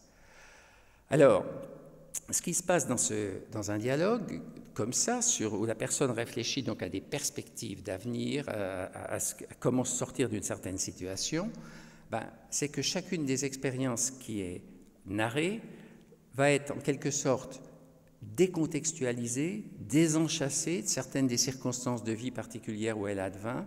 Ça va l'ouvrir, ce désenchâssement, à de nouvelles significations potentielles, ça va produire divers affects chez le narrateur, et c'est ceci qui est à la base de possibles mises en relation de l'expérience de vie narrée avec d'autres expériences qui sont désenchâssées de la même manière. On peut donc dire que l'histoire, d'une certaine manière, l'histoire de l'expérience est d'abord déconstruite, à la suite justement de tout ce que la personne entend que des tu pourraient comprendre quand elle raconte l'histoire, et puis elle est reconstruite par des mises en relation avec d'autres expériences qui sont rendues donc possibles par les similarités de signification perçues et des affects alors éprouvés. Alors on va voir ça avec l'exemple d'Hamza dans un instant, mais il me faut encore vous dire une chose. Je vois qu'il manque une photographie, mais peu importe, je ne sais pas pourquoi elle a disparu à la suite d'Internet. C'était la couverture de l'ouvrage que vous avez déjà vu de Francis Jacques, Différence et subjectivité, qui devait être là. Pour vous dire que, donc, je viens de vous parler de ce qui se passe dans un dialogue, de cette polyphonie de résonance des tu, qui fait que l'expérience qu'on raconte dans un dialogue se trouve d'une certaine manière ouverte à de nouvelles compréhensions compte tenu de ces interrogations sur ce que tu peux comprendre quand je le narre. Mais dans un dialogue de conseil, on est dans une situation particulière. On n'est pas dans une situation d'un dialogue de la vie courante, et c'est ce qu'on permet de comprendre le concept de primum relationis, c'est-à-dire du primat de la relation, que Francis Jacques développe longuement dans son ouvrage « Différence et subjectivité ». La relation est première. Dans un dialogue, la relation est première. Elle est première en ce sens que c'est elle qui institue certaines positions dans l'esprit des personnes qui dialoguent. Certaines positions je, certaines positions tu. Bon, dans un dialogue de la vie quotidienne, nous dialoguons toujours de manière relativement prédéterminée. Nous avons l'habitude de parler avec cette personne, c'est-à-dire avec notre conjoint, par exemple. Ou ça peut être un dialogue, par exemple, d'un professeur avec un étudiant. C'est aussi un autre type de dialogue. Ça, c'est les dialogues de notre vie quotidienne. Et bien entendu, dans ce dialogue-là, si je m'adresse à la personne, je vais dialoguer en fonction de l'histoire de notre relation. C'est-à-dire, je vais dire quelque chose à mon conjoint qui va me dire tu me l'as déjà dit, enfin, bon, etc. Et je ne vais pas dire n'importe quoi. C'est-à-dire, ce que je vais pouvoir dire, c'est précisément prédéterminé par l'histoire de notre relation. De même, dans un dialogue d'un étudiant avec son professeur, c'est prédéterminé par les rôles sociaux dans lesquels ils sont, qui vont incarner d'une certaine manière. Les rôles ne définissent pas leur conduite. Mais donc, dans un dialogue de la vie de tous les jours, les jeux et les tu sont beaucoup plus contraints que dans un dialogue de conseil, compte tenu justement du primat de la relation. Parce que qu'est-ce qui se passe dans une situation de dialogue de conseil en live design ou dans un dialogue de counseling en général? En fait, ce qui se passe, c'est qu'on va construire une alliance de travail, autrement dit, on va définir un problème dont on va traiter, on va discuter de la manière dont on va le traiter, etc. Et ça va mettre en place une relation entre une personne. Par cette mise en relation, la personne va devenir un demandeur. Autrement dit, il y a une personne qui entre, On va construire une relation avec elle et cette personne va devenir un demandeur. C'est quoi un demandeur? C'est une personne qui va dialoguer avec elle-même, c'est-à-dire qui va progresser dans sa réflexion grâce au soutien d'un dialogue avec une autre personne. Et cette autre personne, on l'appelle le conseiller en général, mais enfin, on va dire c'est le conseiller. Et ce conseiller, sa seule détermination dans la relation de conseil, c'est d'être là pour aider le demandeur à progresser dans sa réflexion, c'est-à-dire à progresser dans son dialogue. Donc on est dans un mode de relation qui est beaucoup moins prédéterminé que dans un dialogue de la vie quotidienne. Ce n'est pas la même chose de raconter ses expériences personnelles passées à son copain, à sa copine, à sa femme, à son voisin qu'on connaît, et de les raconter dans un dialogue de conseil, parce que précisément, la relation va instituer certaines positions, certains personnages, le personnage du demandeur et le personnage du conseiller, et ça va donner la possibilité de créer de nouvelles relations je-tu dans l'esprit du demandeur. Autrement dit, c'est pour ça que les dialogues de conseil ont une certaine efficacité. Autrement dit, dans le dialogue de conseil, on peut sortir des sentiers battus de la vie de tous les jours et produire de cette manière des nouveaux jeux qui sont d'abord des jeux à l'essai. Et c'est donc l'une des sources majeures de l'efficacité de cette méthode d'accompagnement. Alors, ça a été particulièrement visible, ce phénomène de la résonance d'études dans un dialogue de conseil dans ceux qui ont eu lieu avec un jeune, un lycéen, qui s'appelle Hamza. Cette fois, on n'est plus comme dans le cas d'Asni, dans un exemple fictif, on est dans un dialogue réel. Ça se passe à Lyon, ça a eu lieu à Lyon. C'était un lycéen de classe terminale scientifique en France, donc la dernière année de l'école secondaire, la filière scientifique étant la plus valorisée en France. Donc, je sais pas comment on dirait, à l'Athénée Royal, je ne sais pas le nom de la dernière classe, rhétorique, je ne sais pas comment vous appelez la dernière classe de l'Athénée Royal ici. Donc, dans une filière d'études scientifiques. Donc, c'est là qu'en général se trouvent les meilleurs élèves. Donc Hamza vient voir la conseillère et il lui dit qu'il vient la voir parce qu'il souhaiterait savoir dans quelle filière d'études courtes il pourrait s'inscrire, des études courtes, oui, de 2 ans, parce qu'il a de mauvais résultats en classe. Donc il pense plutôt à un IUT, un institut universitaire de technologie, lui dit-il, mais il ne sait pas quel institut universitaire de technologie pourrait l'intéresser. En plus, il n'a aucune idée desquels ont des débouchés. Donc la question, c'est dites-moi l'institut universitaire de technologie qui m'intéresse et lesquels ont des bons débouchés. Alors donc, il y a toute une procédure de construction d'alliances de travail que je ne détaille pas pour ici. Et la conseillère va lui proposer de s'engager dans un dialogue de conseil en live design et il a accepté. Alors, leur dialogue va s'organiser de manière habituelle. Donc, en gros, comment s'organise un tel dialogue? C'est ce que j'ai essayé de résumer sur cette diapositive. Donc, on construit l'alliance de travail, c'est qu'on explique au demandeur que peut-être on peut l'aider de telle et telle manière, et puis on l'aide donc à voir que... Enfin, on lui propose ça parce que la conseillère lui propose ça parce qu'elle se rend bien compte qu'en fait, Hamza, il vient avec cette question, quelle IUT je peux faire, mais c'est parce qu'il est complètement paumé, il n'a aucune idée de ce qu'il pourrait faire et il est dans une impasse, en fait. Donc, ça va s'organiser d'une manière habituelle. Elle va lui demander d'indiquer les domaines d'activité, les expériences, les événements qui tiennent une place importante dans sa vie d'aujourd'hui, ceux qui ont tenu une place importante dans sa vie passée. Est-ce qu'il s'imagine dans sa vie future faire un certain nombre de choses? Et puis, une fois, après avoir listé ses principales catégories d'expérience, on va lui demander de choisir une première catégorie d'expérience et de parler de lui en tant que tel. Par exemple, bon, Hamza, il est lycéen. À un moment, vous allez voir, on va lui demander de parler de lui en tant que lycéen. Qu'est-ce que tu aurais à dire? Qu'est-ce que vous auriez à dire, Hamza, en tant que lycéen de classe terminale? Autrement dit, de raconter simplement la manière dont il agit, interagit, comment il se perçoit, comment il perçoit les autres, ce qu'il ressent, etc.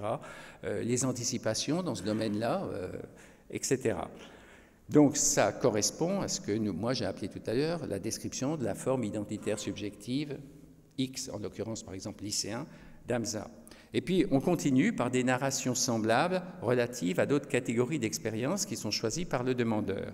Et donc ces narrations vont le conduire, comme je vous l'ai dit, à éprouver certaines choses, à faire des rapprochements, à faire des comparaisons, des distinctions et tout ça. Et ce travail donc, qui va se produire dans l'esprit du demandeur va l'amener à esquisser un certain fil directeur, une certaine perspective qui se dessine à l'occasion de ces narrations.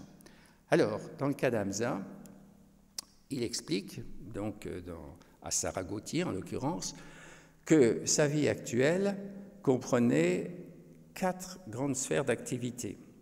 Ce n'est peut-être pas exactement le langage qu'il utilise, mais enfin bref.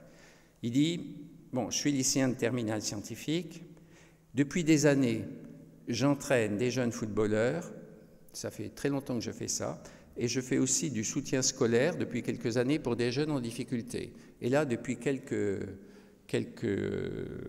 semaines, je prépare le brevet de sauvetage en mer. Donc, une vie intense, Hamza. Alors, la conseillère lui dit, est-ce que tu pourrais me parler de toi, un peu de choses qui importent, etc. Et donc, elle va lui conseiller, elle va lui suggérer de parler de lui en tant que lycéen. Et donc, il va déclarer que ce qui donnait sens à sa vie au lycée, c'était d'abord les copains, auprès desquels il était très populaire. Si je me souviens bien, il était même représentant de la classe dans les instances, etc. Il était élu, si je me souviens bien. C'est peut-être un faux souvenir, mais il me semble qu'il y a ça dans son entretien. Que les cours l'ennuyaient beaucoup, qu'il voyait peu d'intérêt dans la plupart des disciplines scolaires, qu'il ne travaillait pas de manière efficace et que dans cette situation, il pouvait tout au plus espérer poursuivre des études supérieures courtes dans un domaine appliqué, donc en IUT, comme je vous l'ai dit, mais il ne savait pas lequel. Il n'était pas vraiment attiré par ces études. Et il dit qu'en fait, cette situation, c'était quand même l'objet de sérieux conflits avec ses parents. Enfin bref, il se faisait sérieusement gueuler à la maison. Et donc, on peut dire qu'au début des dialogues, la forme identitaire subjective lycéen de Hamza correspondait à des attentes très limitées relatives à ceux d'avenir. Ce n'était pas la même chose pour les 3 autres domaines d'activité que Hamza va décrire à la suite de l'entretien comme étant, il les avait identifiés donc comme étant importantes dans sa vie actuelle, donc entraîneur de jeunes footballeurs depuis plusieurs années, faisant du soutien scolaire pour des élèves depuis un nombre plus restreint d'années, des élèves en difficulté, et puis depuis quelques semaines se préparant au brevet de sauvetage en mer. Et ce qui va se passer là dans les narrations de Hamza, c'est qu'il va rapprocher ces différentes activités et il va produire un concept interprétatif qui va les englober, donc si je reprends le vocabulaire de Peirce, je pourrais dire un interprétant, qui va donner un sens à ces différentes activités et qui vont dessiner une certaine perspective d'avenir pour lui. Donc si on observe ce qui s'est passé dans les dialogues, je vais vous donner des extraits de dialogue après, 2 brefs extraits de dialogue, mais il faudrait vraiment faire le travail en détail, ligne par ligne. Là, j'ai essayé de synthétiser ce qui se passe dans le dialogue de Hamza. On peut dire que quand on observe, puisque le dialogue a été enregistré et retranscrit, on a donc une retranscription mot à mot de tout ce qui a été dit. Donc, on peut dire donc, au cours de son récit, Hamza a produit ce qu'on pourrait appeler différents jeux de récit, c'est-à-dire je fais du soutien scolaire, je entraîne de jeunes footballeurs, je prépare le brevet de sauvetage en mer. Et en faisant ces jeux de récit, en adressant ça, en expliquant, ben voilà, depuis un certain temps, depuis longtemps, j'ai commencé par faire du foot, et puis après, quand je suis devenu plus grand, j'ai vu, on m'a demandé, enfin, en racontant tout ça, Hamza s'est entendu dire cela du point de vue de la conseillère, c'est-à-dire que, en fait, qu'est-ce qu'elle entend quand je lui raconte ça ? Qu'est-ce qu'elle est en train d'entendre, elle que je ne connais pas? Si je raconte ça à mes parents, ils vont me dire « Tu ferais mieux de laisser tomber ça et tu ferais mieux de travailler à l'école. » Mes parents, ils vont entendre ça. Mais elle, là, celle-là à qui je m'adresse, qu'est-ce qu'elle entend? Qu'est-ce qu'elle peut entendre quand je raconte ça? Donc, ça tue ce qu'il imaginait que la conseillère entendait ou pouvait avoir compris. Tue d'autres personnes de son entourage qui pourraient l'entendre dire cela, et qui pourraient commenter ainsi cela ou l'avaient déjà commenté. Tue Hamza lui-même qui s'entend dire cela. Au fait, mais c'est moi qui suis en train de raconter ça. Finalement, c'est moi qui parle de ça, mais je suis en train de dire ça. Et donc, cette polyphonie de résonance d'étu qui caractérise la réflexivité trine, comme on l'a dit, permet donc aux demandeurs de faire des rapprochements qui sont à la fois synchroniques et diachroniques. Et ça, c'est important. Synchronique, c'est-à-dire je fais ci, et en ce moment, en même temps, j'entraîne des jeunes footballeurs, c'est les 4 choses que je fais maintenant. Mais aussi diachronique, c'est-à-dire ça fait des années que j'entraîne des jeunes footballeurs. Et puis ça fait plusieurs années que je passe du temps à faire du soutien scolaire. Moi qui ne travaille pas à l'école, je fais du soutien scolaire à des jeunes en difficulté alors que je ne fiche rien à l'école. C'est quand même bizarre. Je ne sais pas si vous y réfléchissez un peu.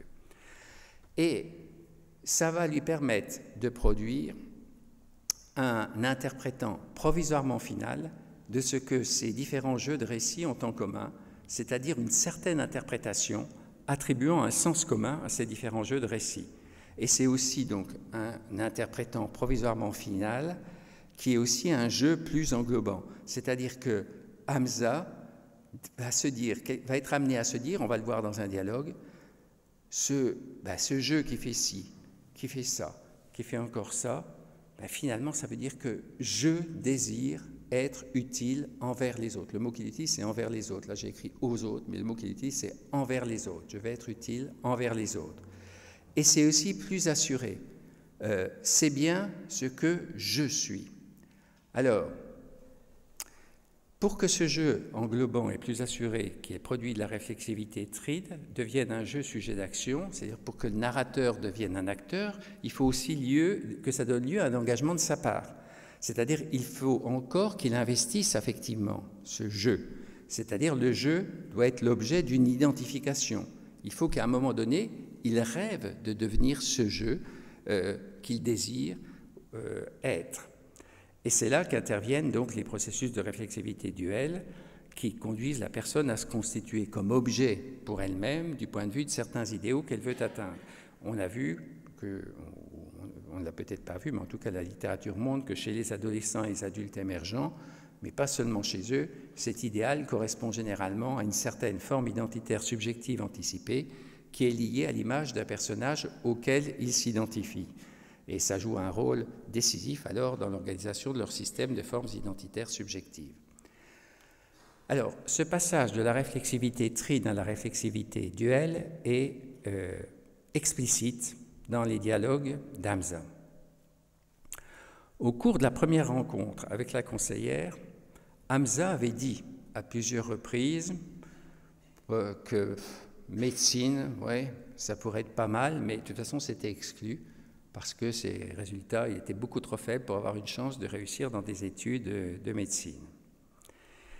Et donc cet Hamza, comme vous allez le voir par la suite, est en fait un lycéen très sérieux, parce qu'il vient au deuxième rendez-vous, puisqu'on fait, en général, on fait 3 rendez-vous pour faire un dialogue de conseil en live design, 3 fois 1 heure, 1 heure et demie.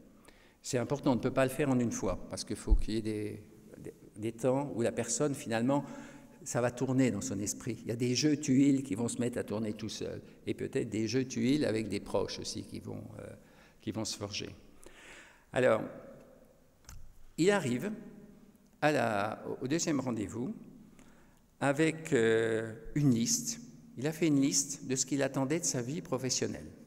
Voilà. Donc, il n'est plus en train de chercher une section d'IUT, il est plus dans le lointain. Il a dit, voilà, qu'est-ce que je cherche, moi, dans ma vie professionnelle future. Et il dit subitement, donc il a son papier, alors bonjour, hein, et il dit à la conseillère, ben voilà, je me vois médecin et ma vie de famille. Alors la conseillère s'étonne, puisqu'il n'avait pas été question de ça, au contraire, on avait dit médecin, oui, mais ça serait peut-être bien, mais ce n'est pas pour moi. Alors tu peux m'expliquer? Et donc il va sortir sa liste, Et il va dire, ben, voilà, il y a 10 choses importantes dans le métier que je voudrais faire. Et donc, il indique, premier critère, un revenu suffisant. Deuxième critère, pas un truc ennuyeux, mais un métier où il y a des défis à relever. Troisième critère, une reconnaissance sociale. C'est lui qui arrive avec ça, il n'a pas passé un questionnaire d'intérêt, on ne lui a pas dit de faire ça, il a fait ça. Voilà, donc vous voyez bien là, on est plutôt dans une description extrinsèque d'une fonction professionnelle. Ça ne dit pas quel domaine professionnel. Hein. Les 3 premiers, c'est bon, je veux bien gagner ma vie, pas m'ennuyer au travail, et puis pas être perçu comme un nul quoi, autour de moi. Voilà, en gros, les 3 premiers critères. Et arrive le 4e critère, tour de parole 180. Il dit, voilà, médecin, être utile envers les autres. Voilà, le 4e critère, c'est être utile envers les autres. Hein. Le 4e critère, c'est être utile envers les autres. Alors, il avait dit au départ, hein, rappelez-vous, il prend le dialogue à l'envers. Il arrive en disant à la conseillère, je me vois médecin. Et la conseillère va lui demander, explique-toi, parce que ça ne correspond pas à ce qu'on a fait, etc. Et donc, il va dérouler ses critères et il va dire, voilà, mon 4e critère, c'est être utile aux autres. Alors, la conseillère lui dit, je ne sais pas, moi, être utile aux autres, mais je sais pas, un métier, par exemple, acheteur dans une entreprise, on est utile aux autres. Hamza dit, si, quand on parle d'aider les autres, médecin, ça vient. Soigner les gens, c'est la première idée qu'on se fait, je pense. Alors la conseillère, et au niveau de tes valeurs, c'est important ça? Ouais. Et la conseillère, et tu as l'impression qu'il y a certains travails où on n'est pas utile à la société? Si, dit Hamza, dans tous les travails, je pense qu'on est utile. Mais après, c'est personnel. Dans certains travails, on a l'impression d'être plus utile que dans d'autres. Fait la conseillère. Et alors là, il dit, moi, médecin, je sais que c'est mon sentiment. Donc, voilà comment ça se déroule à ce moment-là. Et il va y avoir tout un dialogue. Donc ensuite, maintenant, je pense déjà, et il va arriver beaucoup plus loin dans les dialogues, maintenant, je pense déjà à comment je vais m'y prendre pour réussir dans mes études de médecine. Alors la question est de savoir, dans le cas d'Hamza, pourquoi il est passé comme ça. Vous voyez bien ce qui s'est passé. Il a narré certaines expériences de sa vie. Il est arrivé à « je vais être utile envers les autres » et immédiatement, il le dit lui-même, immédiatement, il s'est vu médecin. Et donc la conseillère lui dit « mais comment ça se fait? On peut être utile envers les autres en faisant des tas de métiers, y compris des choses auxquelles on ne songe pas comme acheteur, etc. » Et donc la question est de savoir pourquoi il s'est vu médecin. Eh bien, en fait, c'est parce que, comme il l'avait dit plus tôt, son père lui avait répété à diverses reprises « je te verrai bien médecin ». En d'autres termes, l'analyse par Hamza de ces domaines de vie importants le conduisit à produire un interprétant qui correspondait à une fils anticipée qui correspondait avec les attentes de son père. Et Hamza en conclut que la seule manière de parvenir à atteindre cet objectif était de transformer sa manière d'être lycéen, c'est-à-dire sa forme identitaire subjective, moi lycéen, et par ricochet ses autres formes identitaires subjectives, notamment de sportif, qui l'empêchaient d'obtenir les résultats scolaires requis pour réussir des études supérieures de médecine. Et il précisa tous les changements qu'il devait faire sur un schéma. Et voilà le schéma d'Hamza.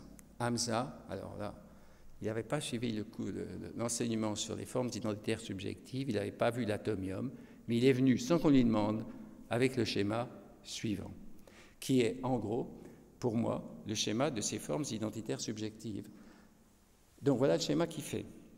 Il a donc, vous voyez dans la colonne de gauche, passé, présent, futur. Passé, il fait 2 cercles simplement. École difficile et il marque sport. En fait, par sport, il englobe toutes les activités de brevet de sauvetage en mer, etc. C'est là, etc. Passé, c'est la situation au début de l'entretien, des dialogues de conseil, lors du premier dialogue. Il dit, donc présent, maintenant, je me vois médecin, je vais être utile aux autres. Donc, il faut que je change les choses. Donc, il faut que je remanie, moi, dans mon langage, il ne dit pas ça, mais moi, je dis, il faut que je manie mon système de formes identitaires subjectives. Il faut que je rende l'école facile. C'est au centre, le cercle au centre. Il faut que je réussisse à l'école. Ça va améliorer mes relations dans la famille. à droite, la famille actuelle. Mais du coup, ça a des conséquences du côté gauche. Il faut que je supprime. Alors, il dit plus de sport. En fait, dans la réalité des choses, Hamza va supprimer toutes ses activités d'animation. Et d'ailleurs, ça va avoir une conséquence, c'est que sa copine va le plaquer. Ben, mais bon, c'était pas listé dans le schéma, mais ça s'est passé. Et donc, futur, ben voilà, dans 10 ans, je suis médecin. Là, je pourrais reprendre les sports, enfin ce qui m'intéresse, etc. Et puis j'aurai une vie de famille sympa, etc. Donc en plus, il se voit dans le médecin. Il explique qu'il ne veut pas être radiologue ou je ne sais quoi, spécialiste. Il veut être médecin où on s'occupe des gens, hein, où on prend soin des gens. Un médecin ordinaire, un médecin de famille, un médecin de quartier où on s'occupe, etc. Et en fait, Hamza, donc il vient avec ce schéma et il explique à la conseillère qu'il va tout changer. Non, c'est un exemple, c'est plus beau qu'un exemple pédagogique, c'est un cas exceptionnel, Hamza. Et il dit donc, ben voilà, maintenant il faut que je rattrape, donc je vais faire des fiches pour résumer les cours, etc., pour les structurer, pour les apprendre. Je vais passer les samedis à la bibliothèque où j'irai sans mon téléphone portable, sans mon cell phone, pour travailler, etc. Il a supprimé, donc, comme je vous l'ai dit, ces autres activités, et il obtient une mention à son baccalauréat. Et il est entré en faculté de médecine l'année suivante. Il a obtenu une mention à son baccalauréat, alors qu'avoir son baccalauréat, c'était hautement problématique. Quand il est arrivé pour voir la conseillère, c'était même pas évident qu'il serait reçu à son diplôme. Alors malheureusement, je ne sais pas s'il a réussi dans ses études de médecine. J'aimerais bien pouvoir vous dire il a réussi et tout ça, ça s'est bien passé, mais je ne le sais pas. Donc il est entré en faculté de médecine, c'est tout ce que je peux vous dire. Alors, dans les dialogues, ça ne se combine pas toujours d'une manière aussi harmonieuse. Dans certains cas, le processus de réflexivité duel a joué un rôle si important dans le système des formes identitaires subjectives d'une personne qu'il n'y est pas facile d'abandonner une perspective d'avenir ainsi cristallisée, une perspective qui a donné sens à sa vie pendant une longue période. Donc j'ai pris un autre exemple avec un autre lycéen qui s'appelle Thomas, qui est lui aussi venu voir une conseillère d'orientation et qui lui a expliqué la situation suivante. Donc lui, il n'était pas en classe terminale, il était aussi dans une formation scientifique, donc une formation de bon niveau, mais il était en classe de première, c'est-à-dire un an plus jeune en gros, c'est-à-dire l'avant-dernière classe du lycée. Et en fait, depuis des années, il s'entraînait intensément comme coureur cycliste amateur. Et il explique, comme beaucoup d'autres sportifs de haut niveau, qu'en fait, il faisait ça et qu'il menait une vie très difficile, parce qu'en plus du lycée, c'est des entraînements réguliers. Enfin, vous devez bien connaître ça en Belgique, parce qu'il y a beaucoup de coureurs cyclistes en Belgique et beaucoup qui s'entraînent. Et donc, il a fait ça parce qu'il explique qu'il s'identifiait au personnage du vainqueur du Tour de France. Alors lui, il ne dit pas « je voudrais faire un podium », mais je me verrai avec le maillot jaune, etc. Et c'est ce qui lui a permis de s'engager dans cette intense activité physique. Et il vient voir la conseillère en disant, voilà, je ne sais pas ce que je vais faire parce que j'ai compris que malgré l'entraînement physique que je fais, je ne serai jamais sur le podium du Tour de France. Au mieux, si je continue à faire les efforts que je fais, j'arriverai dans le peloton, dans un peloton professionnel, mais ça me fait pas rêver, je n'ai pas envie de ça. Donc il faut que je trouve autre chose. Et donc, le premier entretien va porter quasiment sur une seule chose, un seul objet, dans le cas de Thomas, c'est comment est-ce qu'il va pouvoir dire à son entraîneur qui, dit Thomas, c'est ça le problème, le considère comme son fils, qu'il renonce. Autrement dit, qu'il laisse tomber le sport. Donc on voit bien là le processus de réflexivité duel de Thomas. Thomas se voit sur le podium, mais il y a quelqu'un d'autre qui compte pour lui qui le voit sur le podium aussi. Et donc tout le problème, c'est de comment dire à cet entraîneur, non, j'y arriverai pas, t'as misé sur le mauvais cheval, je ne peux pas y arriver. Et donc, le premier entretien se passe ainsi, et puis ensuite, il y a donc un autre entretien, un autre dialogue, et à l'occasion de ce dialogue-là, il va y avoir, dans le cas de Thomas, 4 ou 5, si je me souviens bien, ça va s'étaler quasiment sur une année. Thomas va produire à chaque fois des anticipations, et à chaque fois, il pense, la conseillère et lui pensent être arrivés à une anticipation qui tient la route. Et successivement, donc, il va narrer des expériences, il va sélectionner des événements dans ces expériences, et puis il va arriver aux conclusions de joueur de football professionnel, militaire, coach pour sportifs, kinésithérapeute pour sportifs ou diététicien. Voilà à ce... Alors, mais pas toutes les fois, hein, entendons-nous bien. Il y a un dialogue d'1h30 avec la conseillère. Et hop, il arrive. Je vous fais la grâce du dialogue. Voilà, je me vois footballeur, joueur de football professionnel. Bon, alors il discute de ce qu'il faudrait qu'il fasse pour ça. Bon. Et la conseillère lui dit, donc on va se revoir d'ici un petit mois pour me dire un peu où t'en es, ce que tu as fait, etc., etc.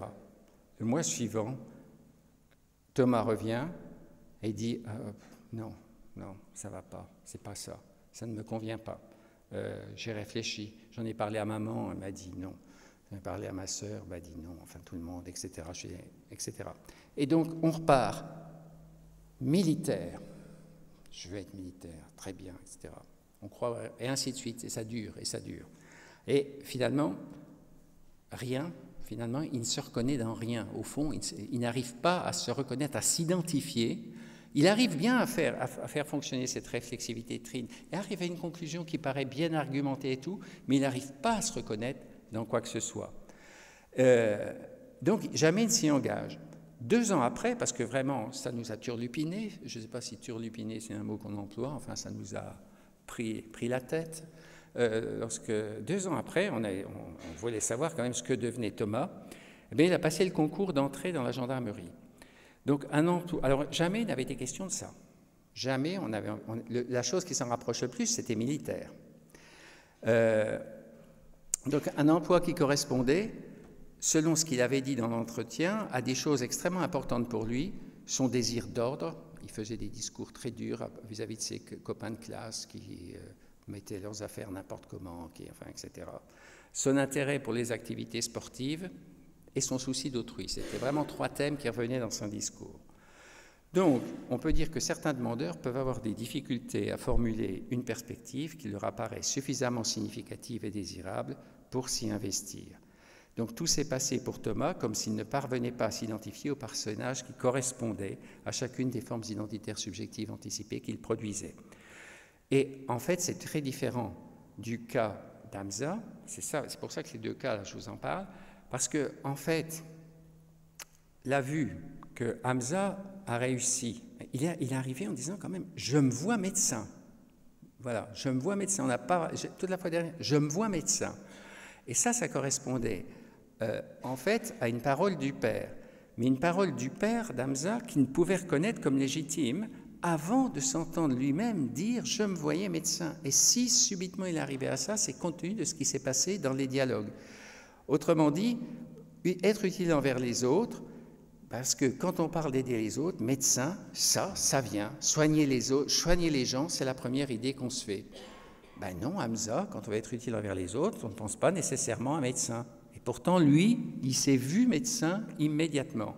Et c'était une évidence, parce que ça correspondait parfaitement à la vue de lui qu'avait un autre important pour lui. Pour Thomas, la situation était quasi opposée. Puisque d'abord, il lui fallait faire le deuil de la vue qu'avait de lui un autrui important. Hein, il dit à plusieurs reprises, mon entraîneur me voit comme son fils. Et en fait, le voit comme ce fils merveilleux que lui, l'entraîneur, n'avait pas. Donc, il y avait ce point de départ. D'autre part, ensuite, toutes les formes identitaires subjectives que Thomas a construites ont été remises en cause par sa famille. C'est-à-dire, il rentrait, il discutait soit avec sa mère, soit avec sa sœur, soit avec son beau-frère. Et systématiquement, tout le monde lui a dit « Ah non, moi je ne te vois pas là-dedans. » En particulier la mère, militaire, « Non mais tu n'y penses pas, j'ai qu'un seul fils, moi je n'ai pas envie qu'il se fasse tuer à l'armée. » Donc, on peut dire que la réflexivité duelle, l'institution d'un mode de rapport à soi du point de vue d'un idéal de soi que la personne veut atteindre, prend le pas sur la réflexivité trine quand cet idéal est légitimé par d'autres qui comptent pour la personne. Autrement dit, c'est important de ce qui se passe. Autrement dit, la reconnaissance de soi par d'autres qui importe pour la personne est fondamentale.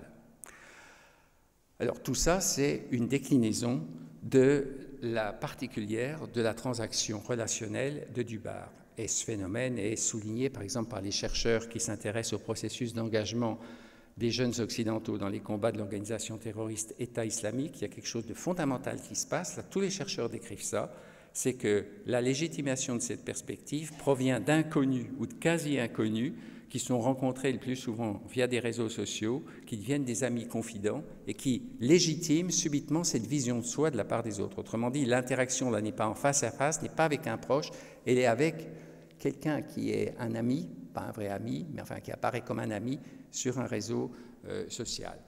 Quoi qu'il en soit, ces dialogues atteignent en gros les résultats espérés et stimulent toujours la réflexion des personnes. Dans le journal de Vocational Behavior, on a avec de 2016, le dernier numéro de 2016, on a publié un certain nombre d'études, de transcriptions d'entretiens, etc., où on décrit ce qui se passe.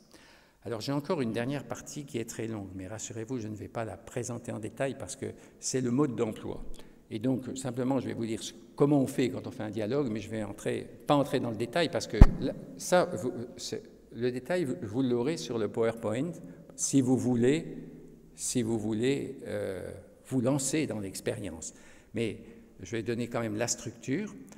Donc, comment est-ce qu'on fait quand on fait un dialogue de conseil en live design? D'abord, les objectifs de ce dialogue, c'est d'aider les personnes à définir des perspectives d'avenir qui ne sont pas nécessairement d'ordre professionnel, qui donnent sens à leur vie et à s'engager dans la voie de leur réalisation. Donc, c'est un entretien de conseil entre un demandeur et un conseiller qui se rencontrent 3 ou 4 fois au cours d'une période comprise entre 2 à 6 semaines en général. Mais il y a des exceptions puisque Thomas, on l'a vu quasiment pendant 4 mois ou 5 mois de suite. Mais enfin, c'est un cas tout à fait exceptionnel. En fait, le dialogue s'organise autour de 4 grandes questions. La première grande question, c'est celle qui est au centre de l'Alliance de travail, c'est à quelles questions souhaitez-vous apporter des réponses? À quels problèmes souhaitez-vous trouver des solutions? Comment allons-nous procéder pour apporter des réponses? Alors, il faut bien voir qu'en général, la question que vous apporte, vous le savez, puisque si certains d'entre vous exercent le métier de conseiller d'orientation ou d'accompagnateur de personnes, souvent la question qu'amène la personne, ce n'est pas la question fondamentale. Elle vient comme Hamza est parfaitement représentatif, il dit voilà, je veux entrer en IUT, dites-moi dans quelle section d'IUT j'ai des chances de réussir, je ne sais pas lesquelles, rien ne m'intéresse, etc.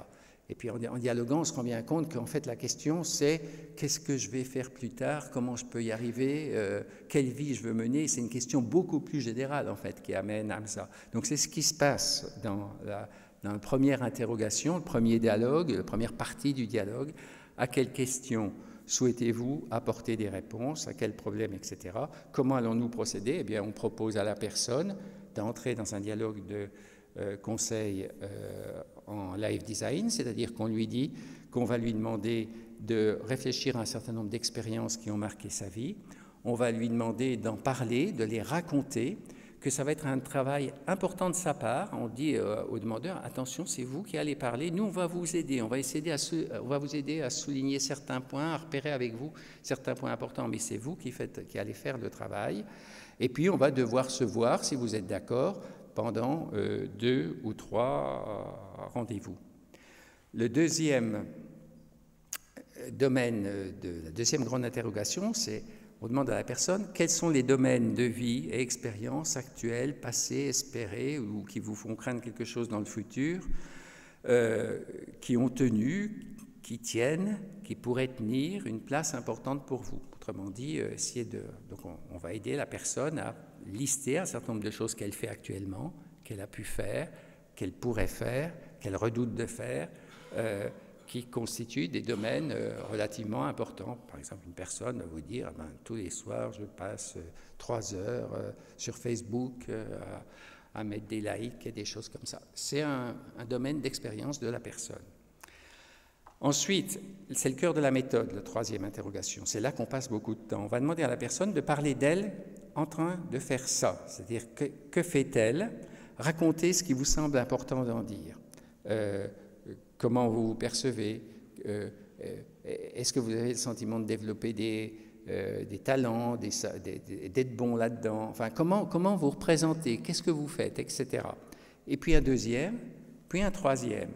Et en fait, ce qui apparaît à ce moment-là, c'est qu'il y a des expressions, des mots récurrents qui sont tels que la personne en vient à se dire, ben finalement, oui, ça et ça va ensemble, et à dessiner quelque chose.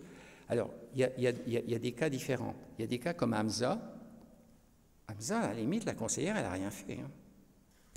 Elle n'a rien fait, la conseillère. Elle a dialogué avec Hamza, et Hamza lui a amené la solution toute faite. Et voilà. Il y a des cas assez nombreux où c'est comme ça, mais il y en a d'autres où c'est pas comme ça que ça se passe. C'est-à-dire que là, il faut...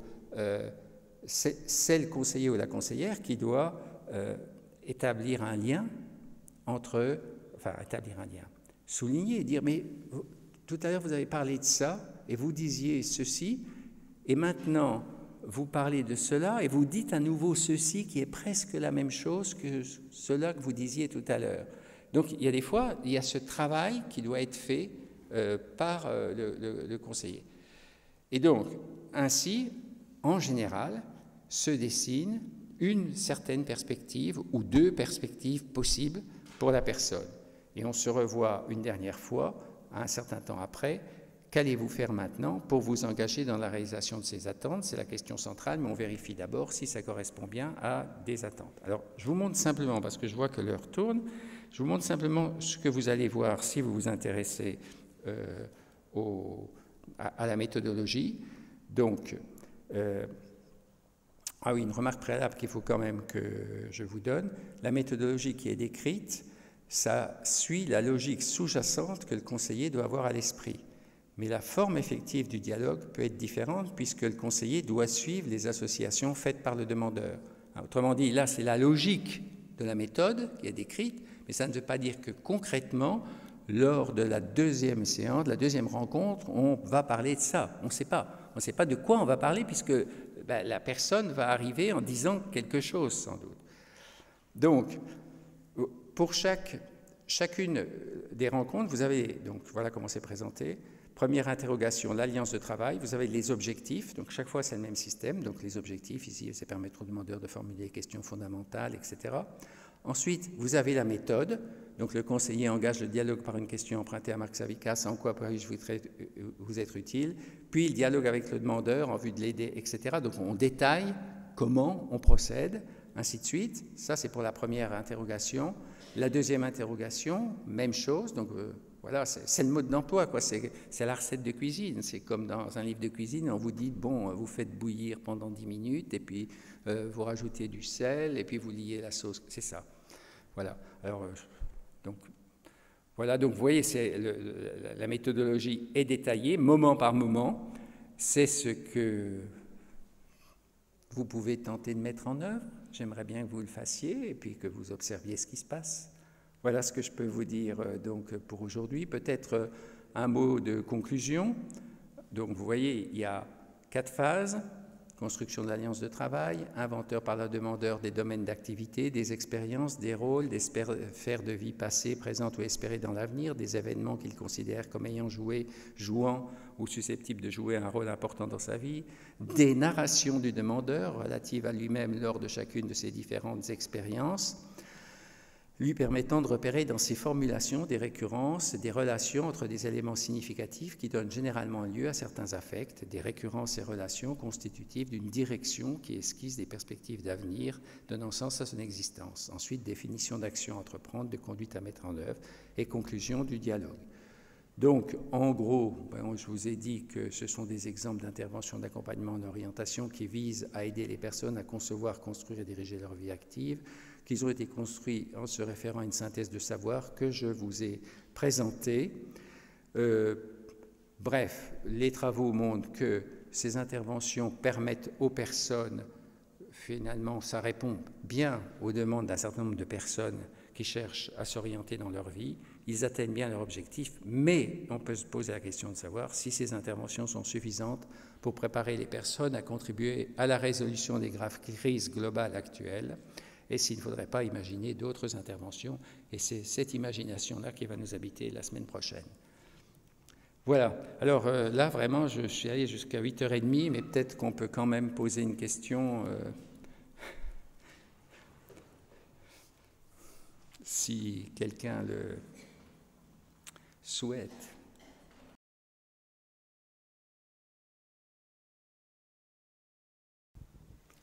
Voilà, alors moi je voulais revenir sur les conférences précédentes, en fait, parce qu'il faut un peu le temps d'y réfléchir. Donc vous êtes comme Hamza qui arrive avec... Voilà, c'est très ça, bien. Exactement. Donc moi je voulais revenir sur ce que vous avez décrit de l'évolution du monde, du fonctionnement du monde et du marché de l'emploi, avec finalement un monde qui est changeant et incertain maintenant, mais qui ne l'était pas tellement avant. Et puis sur finalement une espèce de parallélisme entre ce monde qui change et notre conception en tant que psychologue ou sociologue de la personnalité de la personne. C'est-à-dire que quand on pense le monde stable, on pense la personnalité comme quelque chose de stable, et puis à partir du moment où on vit dans un monde changeant, visiblement on pense la personne ou la personnalité, l'identité comme quelque chose de changeant. Et je trouve ça un peu interpellant qu'en fait notre conception de la personne soit, je sais pas, parallèle au monde. Mais vous avez parfaitement raison. En plus, vous avez parfaitement compris ce que j'ai essayé de dire. Mais peut-être, vous savez, quand on fait une recherche, quand on essaye de décrire quelque chose, on a toujours une certaine perspective. Et en général, on cherche ce qu'on trouve. On cherche ce qu'on trouve. Enfin, on trouve ce qu'on cherche, pardon. On trouve ce qu'on cherche. Et je pense que dans un monde relativement stable, certainement que l'idée de sujet individuel relativement stable était pertinente, puisque dans la mesure où les contextes étaient peu changeants, étaient déterminés par un certain nombre de normes qui ne bougeaient pas, on avait tout lieu de pouvoir observer des individus qui n'avaient pas de raison d'être de beaucoup différés d'avec eux-mêmes. Et dans un monde beaucoup plus instable, où les personnes se trouvent dans des systèmes d'interaction variables, il n'y a pas de système de normes très très prégnant dans certains domaines au moins, etc., les individus d'une part sont moins stables et d'autre part on essaye de comprendre beaucoup plus leur changement, leur instabilité que précédemment. Autrement dit, on a changé notre perspective. C'est clair qu'on a changé. Avant, on cherchait la stabilité. Lorsqu'on cherche, par exemple, Marc Savica s'est intéressé un peu à l'histoire des concepts en psychologie. Et il montre que, par exemple, s'agissant de la personne individuelle, un des premiers concepts qui est apparu, c'est celui de caractère. On a décrit la personne en termes d'ayant un certain caractère. Ça a donné par la suite la description en termes de personnalité qui existe encore aujourd'hui. On fait passer des tests de personnalité, etc. Et puis maintenant, on arrive à l'idée d'un sujet, je ne sais pas comment dire ça, mais pluriel et différent. Et donc on est dans une autre approche. Mais je pense que, comme vous le dites, nos approches sont influencées, le regard que nous jetons sur le monde, nos recherches scientifiques sont influencées par le contexte social symbolique plus général, et donc on oriente nos recherches dans une certaine direction, et comme on oriente nos recherches dans ce domaine-là, on trouve quelque chose qui correspond à ce qu'on cherche. Tout le travail que vous présentez est basé sur une relecture des expériences passées, à la recherche des aspirations sous-jacentes finalement. Et dans quelle mesure est-ce que justement dans un monde changeant en pleine évolution, l'idée ne serait pas tout aussi intéressante de s'interroger sur le futur et donc de se dire quels sont ces rêves d'avenir, quels sont ces imaginaires qui me passent par la tête régulièrement, et de s'interroger sur quelles sont les aspirations sous-jacentes qui guident en quelque sorte ces rêves. Et de se poser la question finalement si ces objets rêvés n'étaient pas en quelque sorte comme des pointes d'un iceberg beaucoup plus profond et beaucoup plus sous-jacent. Et donc je m'étonne qu'on se retourne encore sur le passé de la personne et que l'on regarde cet aspect-là d'une manière un peu, avec une relecture, avec d'autres termes, mais tels que Freud ou d'autres ont pu aborder les choses aussi, et de se dire, mais pourquoi est-ce qu'on ne voit pas les choses beaucoup plus sur le futur, sur le développement, sur les possibles, dans un monde extrêmement changeant et liquide? Alors, on le fait, hein. C'est parce que les exemples que je vous ai donnés, les deux exemples que je vous ai donnés, sont des exemples où on s'est appuyé sur des expériences passées ou présentes. Mais lorsqu'on travaille avec des personnes, souvent, on travaille sur des anticipations, sur ce qu'elles imaginent pouvoir faire dans l'avenir, comment elles s'imaginent dans l'avenir. Donc, je n'ai peut-être pas beaucoup insisté là-dessus, mais on travaille sur ce que j'appelle des formes identitaires subjectives anticipées, c'est-à-dire des anticipations de soi à un certain moment dans l'avenir. À un moment, j'avais pris un exemple fictif de l'ingénieur qui rêvait tenir un gîte rural en Lozère, quand il aurait sa pension. On fait ça dans les entretiens aussi. Mais là, je vous ai présenté des entretiens avec deux lycéens qui sont arrivés en étant vraiment paumés, en fait. Ils ne savaient pas du tout où ils voulaient aller. Mais on a fait des entretiens avec des personnes, par exemple, en milieu de carrière, des 35, 40 ans, vous voyez, des gens comme ça, qui avaient plutôt réussi d'ailleurs, et qui avaient, etc., et qui finalement ne se voyaient plus du tout là où ils étaient. Ils pouvaient bien gagner leur vie, mais ils avaient le sentiment de perdre leur vie à bien la gagner. Voilà, on a plusieurs entretiens de ce type-là. Et donc là, on a travaillé beaucoup plus sur un certain nombre d'anticipations et des anticipations qui pouvaient être complètement différentes de ce qu'ils avaient fait jusqu'alors. Donc on travaille aussi sur les anticipations. Mais vous pouvez avoir eu légitimement cette impression-là, puisque les exemples que je vous ai donnés, c'était que des gens qui parlaient de leur passé. Ça, c'est le premier aspect. Mais le deuxième aspect, c'est que néanmoins, quand on fait cette forme de dialogue de conseil, on reste très enfermé sur la subjectivité présente de la personne, même quand elle envisage son avenir. C'est-à-dire, elle envisage l'avenir, elle réfléchit au futur, mais d'une certaine manière, du point de vue du présent. Elle n'est pas vraiment dans, finalement, comment va être le monde dans 10 ou 15 ans? De quoi elle n'est pas vraiment là-dedans. Vous voyez ce que je veux dire? Elle est plus, moi, aujourd'hui, je me rêve dans ceci, dans cela. Mais ce rêve, ce n'est pas un rêve qui est intégré à un souci de ce que pourrait être, ou une préoccupation, ou une prise en compte de ce que pourrait être le monde dans 10 ou 15 ans. Et ça, c'est quand même une sérieuse limite de ce type de dialogue. Je ne sais pas si je réponds à peu près. Pour rejoindre la question qui vient d'être posée, comment est-ce que dans le cadre de ces dialogues, le conseiller pourrait ouvrir le champ des possibles chez quelqu'un qui aurait une offre identitaire relativement réduite?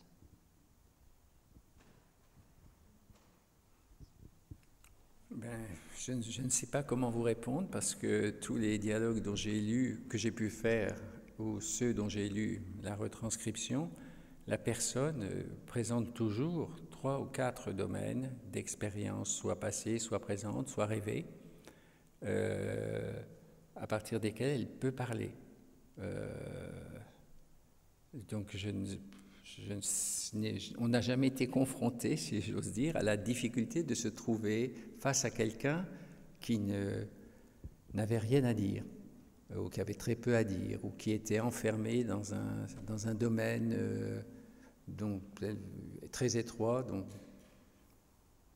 Donc je ne sais pas, on n'y a pas réfléchi. Je ne sais pas comment on ferait si quelqu'un disait, je ne sais pas. Mais peut-être que vous allez faire ça et rencontrer un personnage comme ça et donc faire progresser. Vous savez, c'est une méthode ouverte, vous comprenez bien. Hein, chaque fois, ça fait quelques années qu'on fait ça. Donc à chaque fois, on change un peu les choses, on progresse et on progresse avec les personnes qui viennent avec nous. D'ailleurs, tous les entretiens qui sont enregistrés, on leur dit bien que c'est dans un but de recherche. Hein, on enregistre les choses pour voir ce qui se passe, pour essayer de comprendre ce qui se passe en lisant et relisant. Enfin. Et quelquefois, d'ailleurs, il y a certains dialogues où on les a enregistrés et on a travaillé sur l'enregistrement avec les personnes elles-mêmes. Elles sont venues après, on a essayé de comprendre pourquoi la personne avait dit ça. Et voilà, donc on essaie de faire cela.